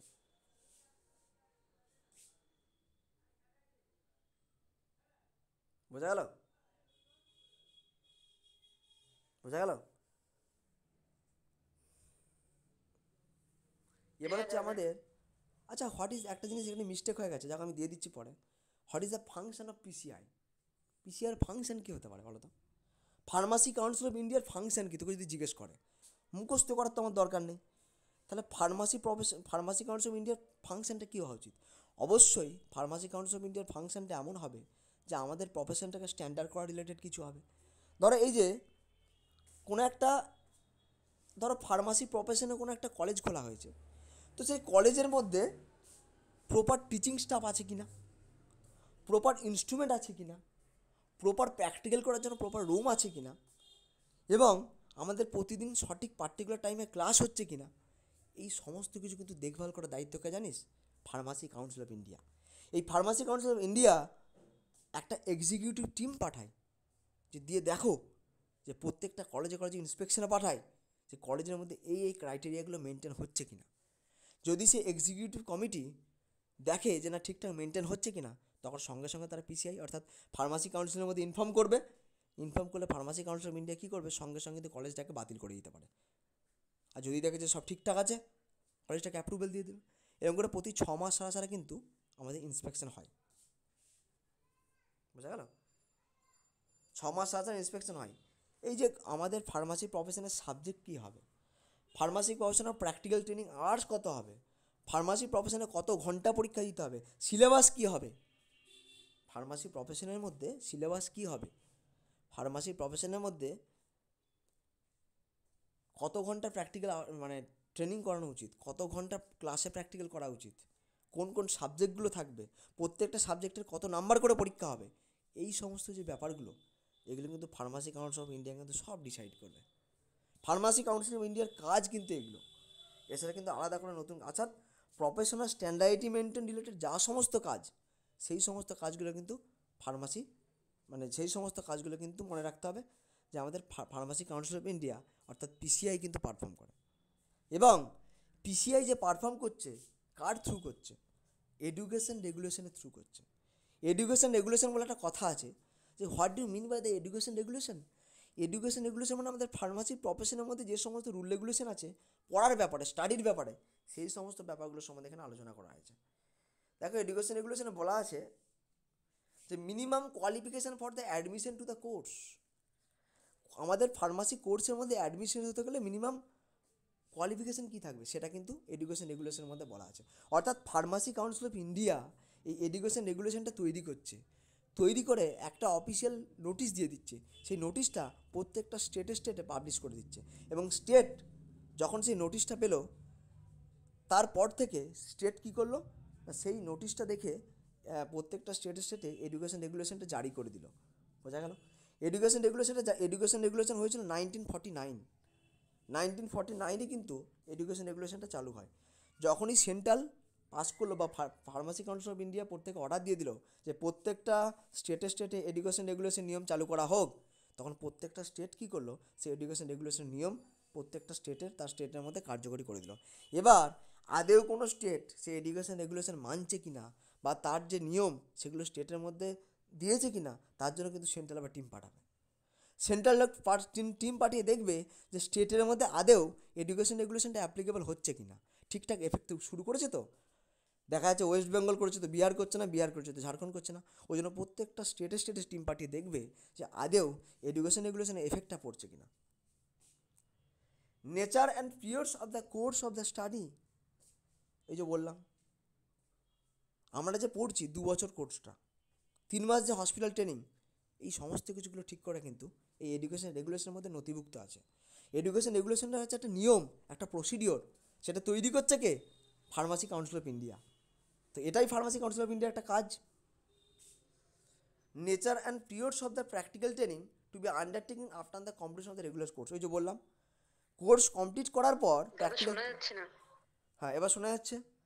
কোর্স কমপ্লিট করার পর প্র্যাকটিক্যাল ট্রেনিংটা কতক্ষণ হবে সেটা কিন্তু আমাদের এডুকেশন রেগুলেশনের মধ্যে এটা নথিভুক্ত আছে। কোর্স কমপ্লিট করার পর আমাদের প্র্যাকটিক্যাল ট্রেনিংটা কতক্ষণ করে হবে সেটা এডুকেশন রেগুলেশনের মধ্যে কন্টিনিউ করা আছে। নেক্সট হচ্ছে the subject examination and the standard attention therein. এবং আমাদের ফার্মাসি দাদা 2 নম্বর আমাদের প্রফেশনের মধ্যে আরে দাঁড়া আরেকবার বলবে, শুনতে পাওয়া যায়নি। সব রেকর্ডের মধ্যে আছে, দাঁড়া আমি বলিনি, সব বলে নিই, বারবার ইন্টারাপ্ট করার দরকার নেই, সব রেকর্ড করছি, অসুবিধা কোনো কিছু হবে না। এই কারণে আমি রেকর্ডটা করছি, যেগুলো শুনতে পাবি না, যাদের প্রবলেম হয়ে যায় কোনো জায়গায়, শুনে নিবি। এবার আমাদের যে ফার্মাসি প্রফেশনের যে সাবজেক্ট স্ট্যান্ডার্ডটি, কোন কোন সাবজেক্টগুলো প্রফেশনের মধ্যে রাখা হবে, কোন কোন সাবজেক্টগুলো পড়লে আমাদের প্রফেশনের উন্নতি হবে, সেই সমস্ত সাবজেক্ট, সেই সমস্ত রুল রেগুলেশন কিন্তু এডুকেশন রেগুলেশনের মধ্যে আছে। The equipments and the facilities will be provided by the institution for the student undergoing the course. একটা ইনস্টিটিউশন একটা কোর্স চালু করছে, ফার্মাসি কোর্স, সেই ইনস্টিটিউশনটা আদৌ প্রপার ইনস্ট্রুমেন্ট আছে তো, প্রপার প্র্যাকটিক্যাল রুম আছে তো, ট্রেনিং করানোর জায়গা আছে তো, পড়ানোর ক্লাসরুম সঠিক আছে তো, সঠিক টিচার আছে তো, এই সমস্ত কিন্তু এডুকেশন রেগুলেশনের মধ্যেই ফার্মাসি কাউন্সিল অফ ইন্ডিয়া নথিভুক্ত করেছে। Condition to be fulfil by the institution giving the practical training, condition to be fulfil by authority holding the approve examination. এই যে এক্সামিনেশনগুলো কত ঘন্টার হবে, প্রত্যেকটা এক্সামিনেশন কত নাম্বারের হবে, প্র্যাকটিক্যাল ট্রেনিংটা কতক্ষণ হবে, 500 ঘন্টা, মিনিমাম 500 ঘন্টা কিন্তু আমাদের প্র্যাকটিক্যাল ট্রেনিং কমপ্লিট করতে হবে। এই যে এত কিছু রুল রেগুলেশন, ট্রেনিংয়ের ব্যাপারে বলো, কোর্সের ব্যাপারে বলো, কোর্স অ্যাডমিশন হওয়ার ব্যাপারে বলো, এই সমস্ত রুল রেগুলেশন কিন্তু এডুকেশন রেগুলেশনের মধ্যে হচ্ছে আমাদের নথিভুক্ত করা আছে। কে করেছে? ফার্মাসি কাউন্সিল অফ ইন্ডিয়া তৈরি করেছে 1949-এ। 2 নম্বর পয়েন্টটা হচ্ছে nature and period of the study. Nature মানে তো কোর্সের স্টাডি কেমন হবে, নেচারটা কি, পিরিয়ড কি। ধরো আমাদের দেখবি সিলেবাসগুলো লক্ষ্য করবি, সিলেবাসে লেখা থাকে এই সাবজেক্টটা এত ঘন্টা, ওই সাবজেক্টটা এত ঘন্টা। সিলেবাসটা লক্ষ্য করবি যে প্রত্যেকটা সাবজেক্ট তুমি কত দিনের মধ্যে শেষ করবে, কত ঘন্টার মধ্যে শেষ করবে, তার পার্টিকুলার চার্ট কিন্তু দেওয়া আছে। সব পিসিআই রুল এডুকেশন রেগুলেশনের মধ্যে পড়ে। সিলেবাসটা লক্ষ্য করলেই দেখতে পাবি। প্র্যাকটিক্যাল ট্রেনিং এত ঘন্টা, হিউম্যান অ্যাটোফিজিওলজি থিওরি এত ঘন্টা। দেখবি প্রত্যেকটা সিলেবাসের মধ্যে ঘন্টা লেখা আছে, ঘন্টায় হিসাব করা থাকে যে মিনিমাম এত ঘন্টার মধ্যে এই সাবজেক্টটা শেষ করা উচিত।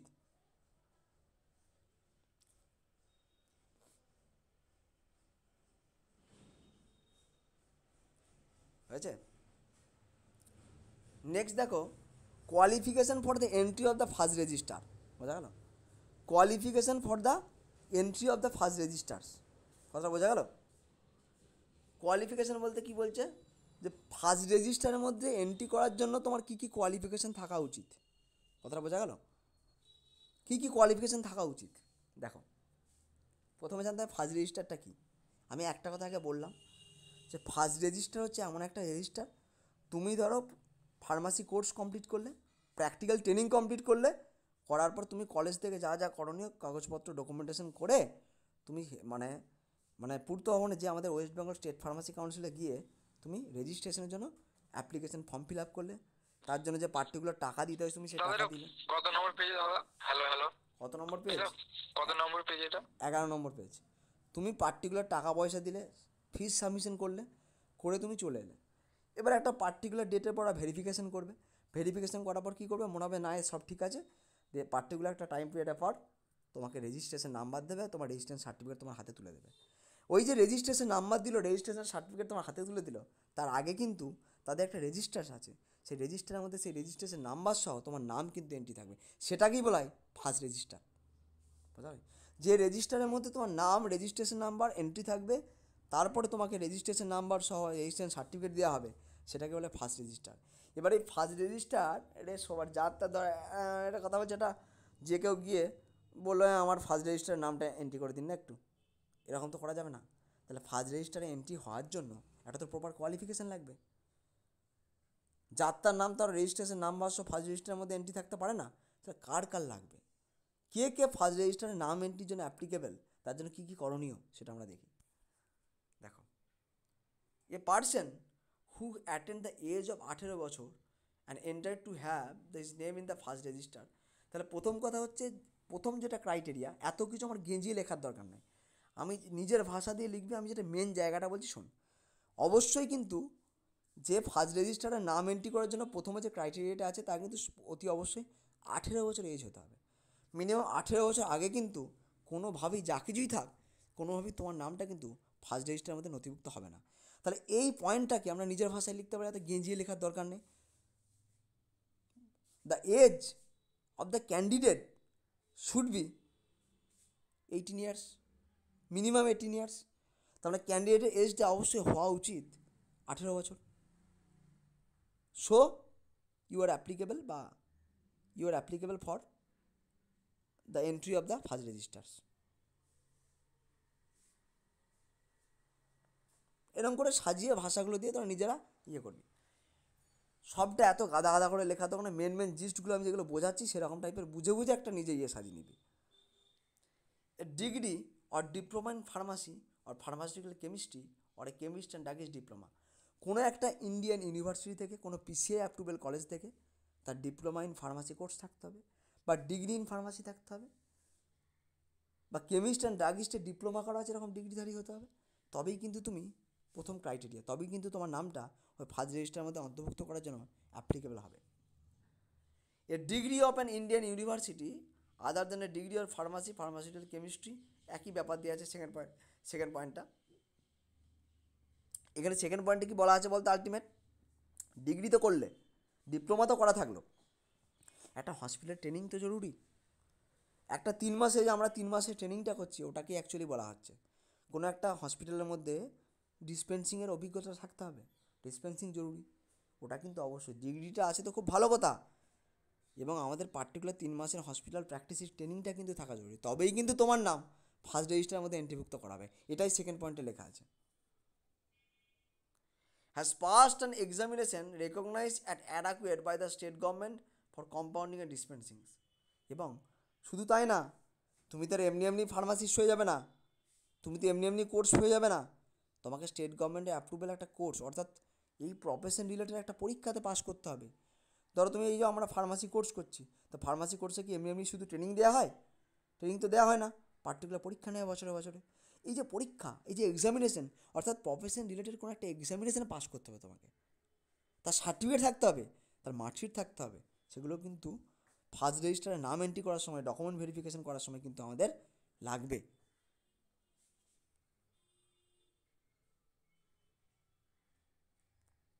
তিনটে পয়েন্ট দাও, আর দরকার নেই 4 নম্বর পয়েন্টে লেখার কোনো দরকার নেই, 3 নম্বর পয়েন্ট দিলেই হবে। হ্যাঁ, এক্সট্রা 4 নম্বর পয়েন্ট চাপ নেওয়ার কোনো কিছু দরকার নেই। 3টে পয়েন্ট মেন বলে দিলাম, এই 3টে পয়েন্ট থাকলে মোটামুটি ফার্স্ট রেজিস্টারের মধ্যে অ্যাপ্লিকেবল করা যাবে। বোঝা গেল? মেন 3টে পয়েন্ট আমরা পড়ে ফেললাম। এবার সাবসিকুয়েন্ট রেজিস্টার বলে একটা কথা আছে না, সাবসিকুয়েন্ট রেজিস্টারের ব্যাপারটা কিন্তু আমি আদেও মানে এই জায়গাটা কিন্তু আমি নিজেও ঠিকঠাক করে ক্লিয়ার করতে পারলাম না। সাবসিকুয়েন্ট রেজিস্টার এবং ফার্স্ট রেজিস্টার দুটোর মধ্যে ডিফারেন্সিয়েট করার চেষ্টা করলাম, কিন্তু আদেও ডিফারেন্সিয়েট কোনো জায়গায় কিছু লেখা নেই। আমি এই জায়গাটায় বুঝতে পারলাম যে সাবসিকুয়েন্ট রেজিস্টারটা যা দেখাচ্ছে, ওই নাম এন্ট্রি করা ব্যাপার দেখাচ্ছে।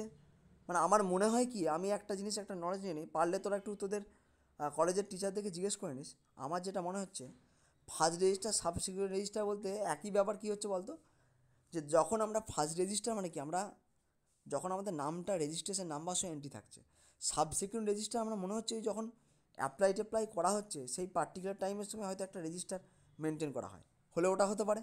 আর নাহলে সাবসিকুয়েন্ট রেজিস্টার ফার্স্ট রেজিস্টার মধ্যে পার্থক্য কিছু না, হয়তো ওই একটাই, এটা বিভিন্ন নামে হয়তো আমাদেরকে দিয়েছে, যে সাবসিকুয়েন্ট রেজিস্টার বলে কিছু একটা সিকোয়েন্স মেনটেন করা আছে বলে, বা তার মধ্যে হয়তো একটা রেজিস্টার, তার মধ্যে আবার পার্ট মেনটেন করা আছে হতে পারে।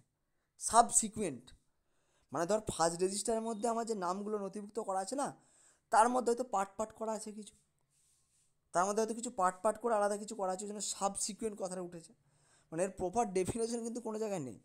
যে কোয়ালিফিকেশানগুলো আছে, কোয়ালিফিকেশানগুলো ফার্স্ট রেজিস্টারের যে কোয়ালিফিকেশান সেম টু সেম, কিন্তু এই যে সাবসিকুয়েন্ট রেজিস্টারের যে ব্যাপারটা আমার মনে হয়, সাব কথার অর্থ হচ্ছে আমাদের যে রেজিস্টার্স আছে, সিকুয়েন্টলি যে রেজিস্টার মেনটেন করছি, সেই ওর মধ্যেই কিছু পার্ট কিন্তু কিছু করা আছে হয়তো।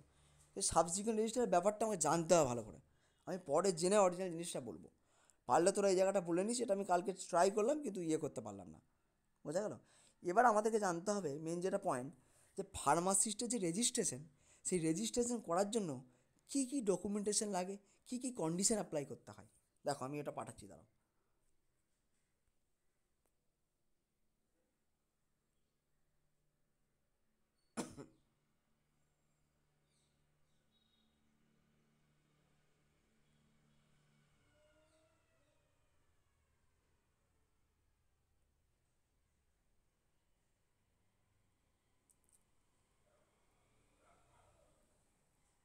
ছবিটা আছে দেখ।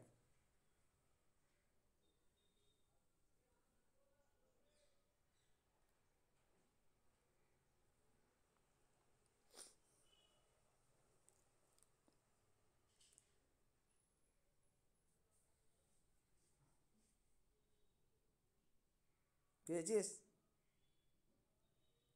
ছবিটা হ্যাঁ পেয়েছিস? দাদা। দেখো এখানে স্পষ্ট লেখা আছে রেজিস্ট্রেশন অফ দ্য ফার্মাসিস্ট। দেখো কী কী থাকে, দেখো। The pharmacy act provided for the registration of the pharmacist to regulate the entry of the person in the pharmacy profession. খুব ভালো জিনিস, এটা আমি বললাম। Only person having the requisite qualification training experience are allowed to enter their profession. আমি তো আগেই বললাম যে প্রফেশনের স্ট্যাটাস মেনটেন করার জন্য যে কোয়ালিফিকেশনগুলো লাগে, যে প্র্যাকটিক্যাল ট্রেনিংগুলো লাগে এন্ট্রি করার জন্য, সেই সমস্ত কোয়ালিটিগুলো কিন্তু মেনটেন করে এই ফার্মাসি অ্যাক্ট। এবার name of the register pharmacist enter in the register maintain by the state pharmacy council central council. একদিকে যেমন এখানে স্টেট ফার্মাসি কাউন্সিল আমাদের রেজিস্টার একটা মেনটেন করে, রেজিস্টার মেনটেন করছে, তো যতগুলো স্টেটের ফার্মাসিস্ট আছে প্রত্যেকের নাম কিন্তু এই রেজিস্টারের মধ্যে মেনটেন থাকে। সেই রেজিস্টার প্রত্যেকটা স্টেট কিন্তু পিসিআইকে পাঠাবে। বিহার থেকে বিহার পাঠালো, উড়িষ্যা থেকে উড়িষ্যা পাঠালো, ওয়েস্ট বেঙ্গল থেকে ওয়েস্ট বেঙ্গল পাঠালো, এবং সেই টোটাল স্টেট ওয়াইজ লিস্ট কিন্তু পিসিআইয়ের মধ্যে থাকবে। The register include the following particle. এবার এই রেজিস্টারের মধ্যে কী কী থাকে দেখো, তোমার কী কী ডিটেলস থাকবে রেজিস্ট্রেশনের মধ্যে, তোমার কী কী ডিটেলস থাকবে, এটা কিন্তু খুব ইম্পর্ট্যান্ট একটা question. Full name and residential address of the register pharmacist.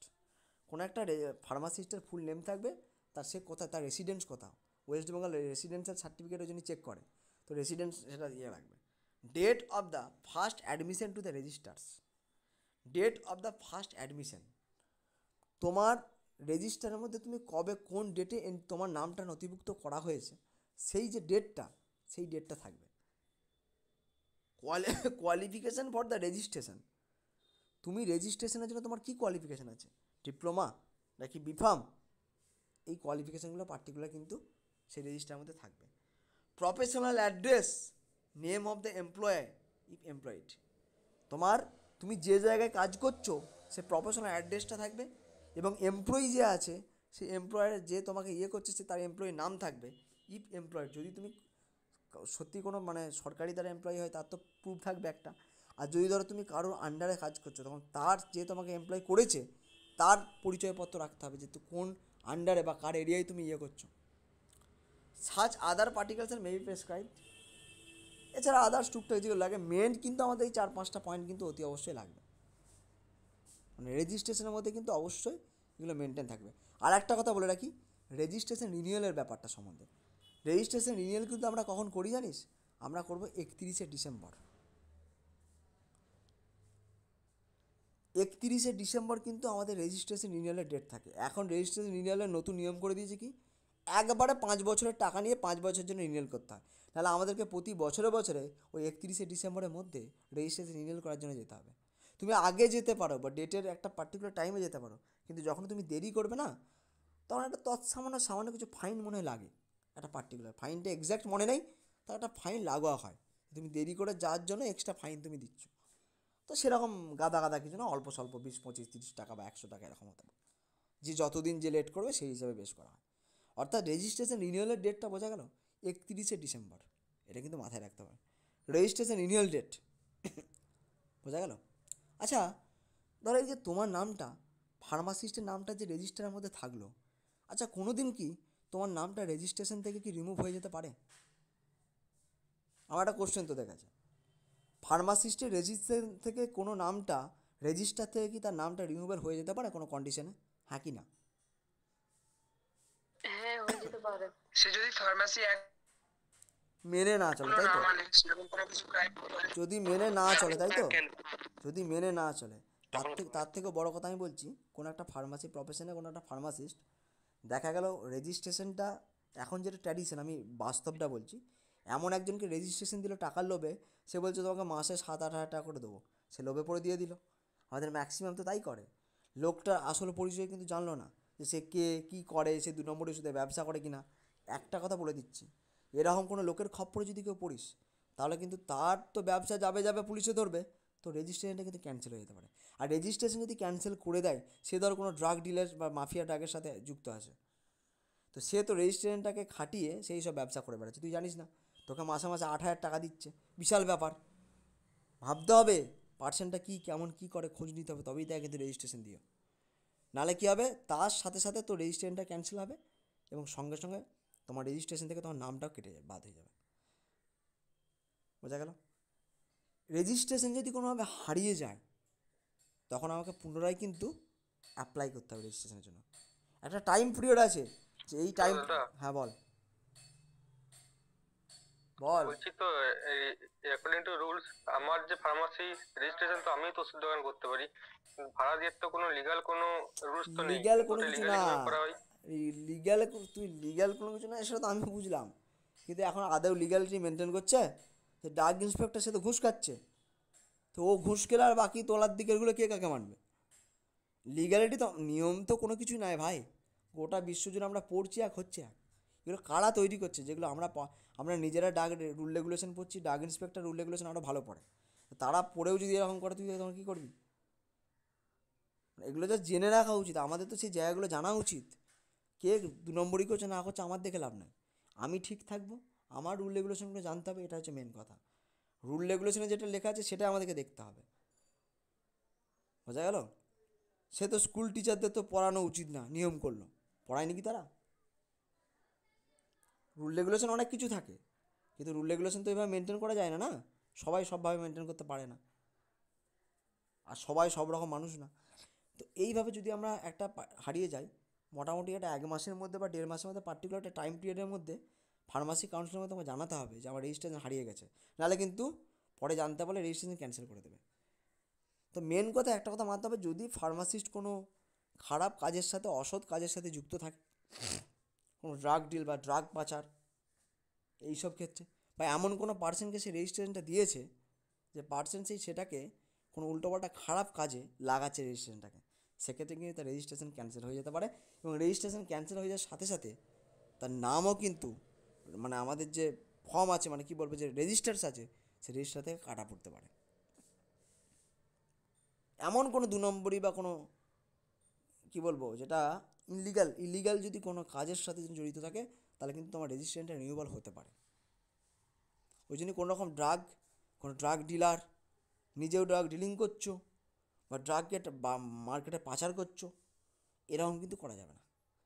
আমাদের বাংলাদেশে বর্ডারে যেমন ফেনসিডিল সিরাপগুলো সাপ্লাই হতো, একটা পেটি ফেনসিডিল সাপ্লাই করলে একদিনে 10, 15, 20, 20 হাজার টাকা করে ইনকাম হতো, একবার যদি একটা ডিলার পাস করে দিস। কিন্তু এইসব জিনিসগুলো ধরা যদি পড়ে, যদি কোনো ফার্মাসিস্টের নেতৃত্বে নয়, সব ক্যান্সেল হবে। তাহলে রিমুভাল কিন্তু এই কারণে ক্যান্সেল হতে পারে। এবার লাস্ট একটা জিনিস দেখে নিয়ে যাক যে আমাদের অফেন্স অ্যান্ড পেনাল্টিসগুলো কী কী হতে পারে, পেনাল্টি শাস্তিমূলক ব্যবস্থা কী কী নেওয়া যেতে পারে, দেখা যাক।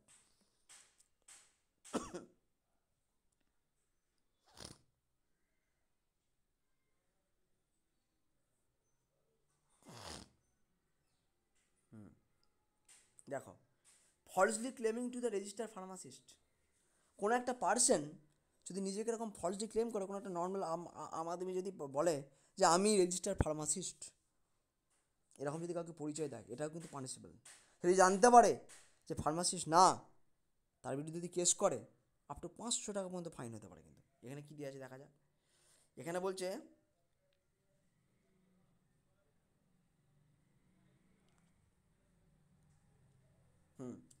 500 টাকা পর্যন্ত ফাইন হতে পারে, 6 মাস পর্যন্ত জেল হতে পারে।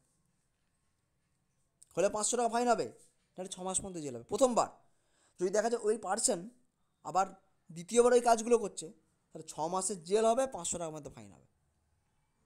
কোনো লিঙ্কিং থাকা চলবে না। তুমি ফার্মাসিস্ট না, অথচ তুমি কারো ফার্মাসিস্টের ওয়ার্ড ইউজ করছো, বা কারো ফার্মাসিস্টের রেজিস্ট্রেশন নাম্বারকে নকল করে চালাচ্ছ, বা তুমি নিজেকে ফলসলি ক্লেম করছো ফার্মাসিস্ট বলে, এমন কোনো ঘটনা যদি থাকে, তাহলে কিন্তু সঙ্গে সঙ্গে কী করতে হবে, 500 টাকা ফাইন হয় প্রথমবারের ক্ষেত্রে, আবার কিংবা 6 মাসের জেল হতে পারে। আবার সেকেন্ডবারের ক্ষেত্রে যদি তুমি এইসবগুলো দাও না, মানে আবার করো, তখন 6 মাসের জেল এবং 500 টাকা ফাইন দুটো একসাথে হবে।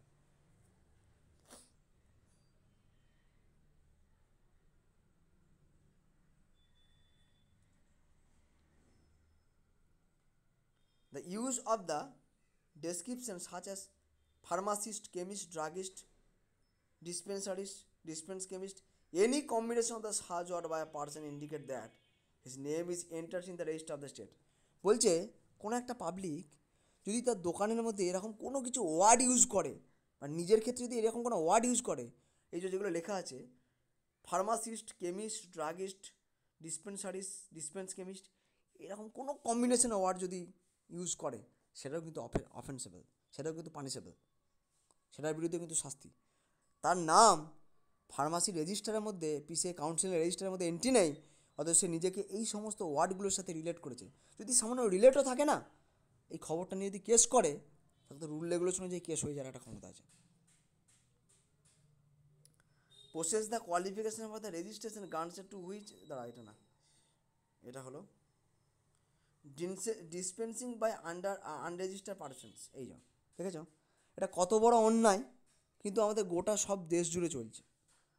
একটা ফার্মাসির মধ্যে ডিসপেন্স করছে যে আনকোয়ালিফাইড পারসন, সে ফার্মাসিস্ট না, যারা ফার্মাসিস্ট না তারা আনকোয়ালিফাইড পারসন, তাহলে তারা কোনো একটা দোকানে ডিসপেন্স করছে, এটা কিন্তু লিগ্যাল না, কিন্তু দেখা চলে যাচ্ছে, তালের নিয়মে চলে যাচ্ছে, কিন্তু এটা লিগ্যাল না। কিন্তু এটার বিরুদ্ধে যদি কেস করে দেয় না, কোর্টে যদি কেস করে, কেস হবে, জানিস তো। কিন্তু কেউ করে না, মেনে নেয়, এটা কিন্তু ইলিগ্যাল। একজন ফার্মাসিস্ট একটা মেডিকেল দোকানে থাকবে, সে কিন্তু ডিসপেন্স করার ক্ষমতা আছে। কোনো আনকোয়ালিফাইড পার্সন, কোনো মাধ্যমিক পার্সন লোক আজকে যেগুলো চলছে গোটা বিশ্ব জুড়ে, হ্যাঁ সেগুলো কিন্তু উচিত না। কিন্তু যদি এগুলোর সম্বন্ধে কেউ হাইকোর্টে কেস করে না, সঙ্গে সঙ্গে কেস হয়ে যাবে, কিন্তু কেউ কারোর পিছনে লাগে না। এই যে বলে না, যেটা চলছে চলতে দাও, একই রুল রেগুলেশন আর কে মানে, এরকম ব্যাপার। এটাও কিন্তু আমাদের জেনে রাখা উচিত যে এটাও কিন্তু পানিশেবল অফেন্স।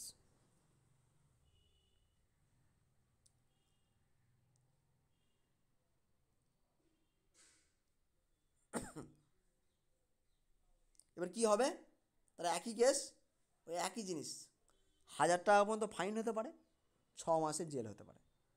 প্রথমবারে বলে 1000 টাকা ফাইন হলো, সেকেন্ডবারের ক্ষেত্রে সবসময় দ্বিতীয়বারের ক্ষেত্রে একটু বেশি হয়, 1000 টাকা ফাইনও করবে, 6 মাসের জেলও যাবে।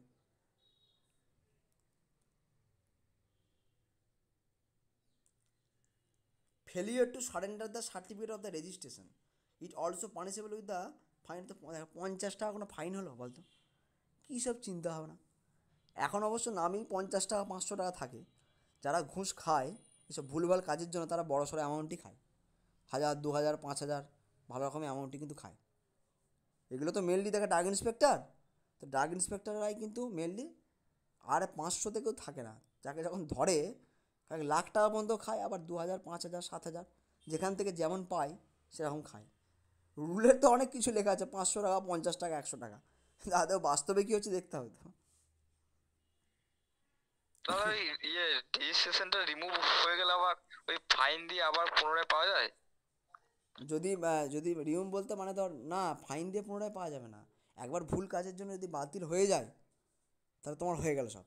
যদি হারিয়ে যায়, সেক্ষেত্রে তার যদি জেরক্স কপি থাকে, তুমি সেটাকে দিয়ে অ্যাপ্লাই করতে পারো, তোমার রেজিস্ট্রেশন তৈরি হয়ে যাবে। কিন্তু সেটা যত তাড়াতাড়ি সম্ভব ওয়েস্ট বেঙ্গল স্টেট ফার্মাসি কাউন্সিলে তোমাকে ইনফর্ম করতে হবে।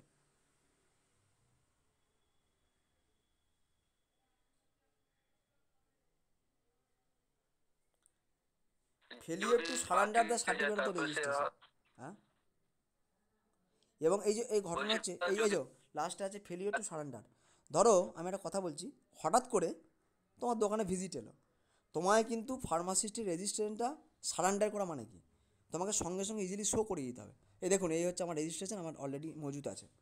হঠাৎ করে গেল, সেই মুহূর্তে তোর কাছে রেজিস্ট্রেশন নেই, বা কপি বাড়িতে রেখে এসে, হতেই পারে এরকম প্রবলেম, অনেক সময় হয় না জেনারেলি। তো হঠাৎ করে তুমি যদি সেটা সঙ্গে সঙ্গে দেখাতে না পারো, সঙ্গে সঙ্গে তোমার 50 টাকা ফাইন হয়ে যেতে পারে কিন্তু। ওই জন্য failure to surrender the registration of the pharmacy চলছে। ওই জন্য যারা দোকান করছে বা যারা বিজনেসের সাথে রিলেটেড, তাদেরকে সবসময় তুমি সাজিয়ে রাখো রেজিস্ট্রেশনটাকে, কিংবা রেজিস্ট্রেশন একটা কপিকে রেখে দাও অল টাইম পাশে। যখনই আমাকে ভিজিট করতে এলো বা চাইলো যে দেখি আমরা রেজিস্ট্রেশন দেখি, তাহলে সঙ্গে সঙ্গে দেখাতে পারি। যদি সেই সময় না দেখাতে পারি, ফেলিওর যদি হয়, তাহলে 50 টাকা কিন্তু ফাইন হবে। এই হচ্ছে আমাদের অফেনার পেনাল্টিসের কিছু কিছু দিক। কিছু নিয়ম মানুক না মানুক, রুল রেগুলেশনগুলো কিন্তু আমাকে জানতে হবে, যে কোন সময় শাস্তি দেওয়া যেতে পারে, কোনটা মানে পানিশেবল অফেন্স, কোনটার আমাদের কী কী মেনটেন করতে হয়, কী কী থাকে, এইগুলো অ্যাকচুয়ালি জানার জন্য কিন্তু ফার্মাসিউটিক্যাল জুরিসপ্রুডেন্সটা অরিজিনালি পড়া। বোঝা গেল?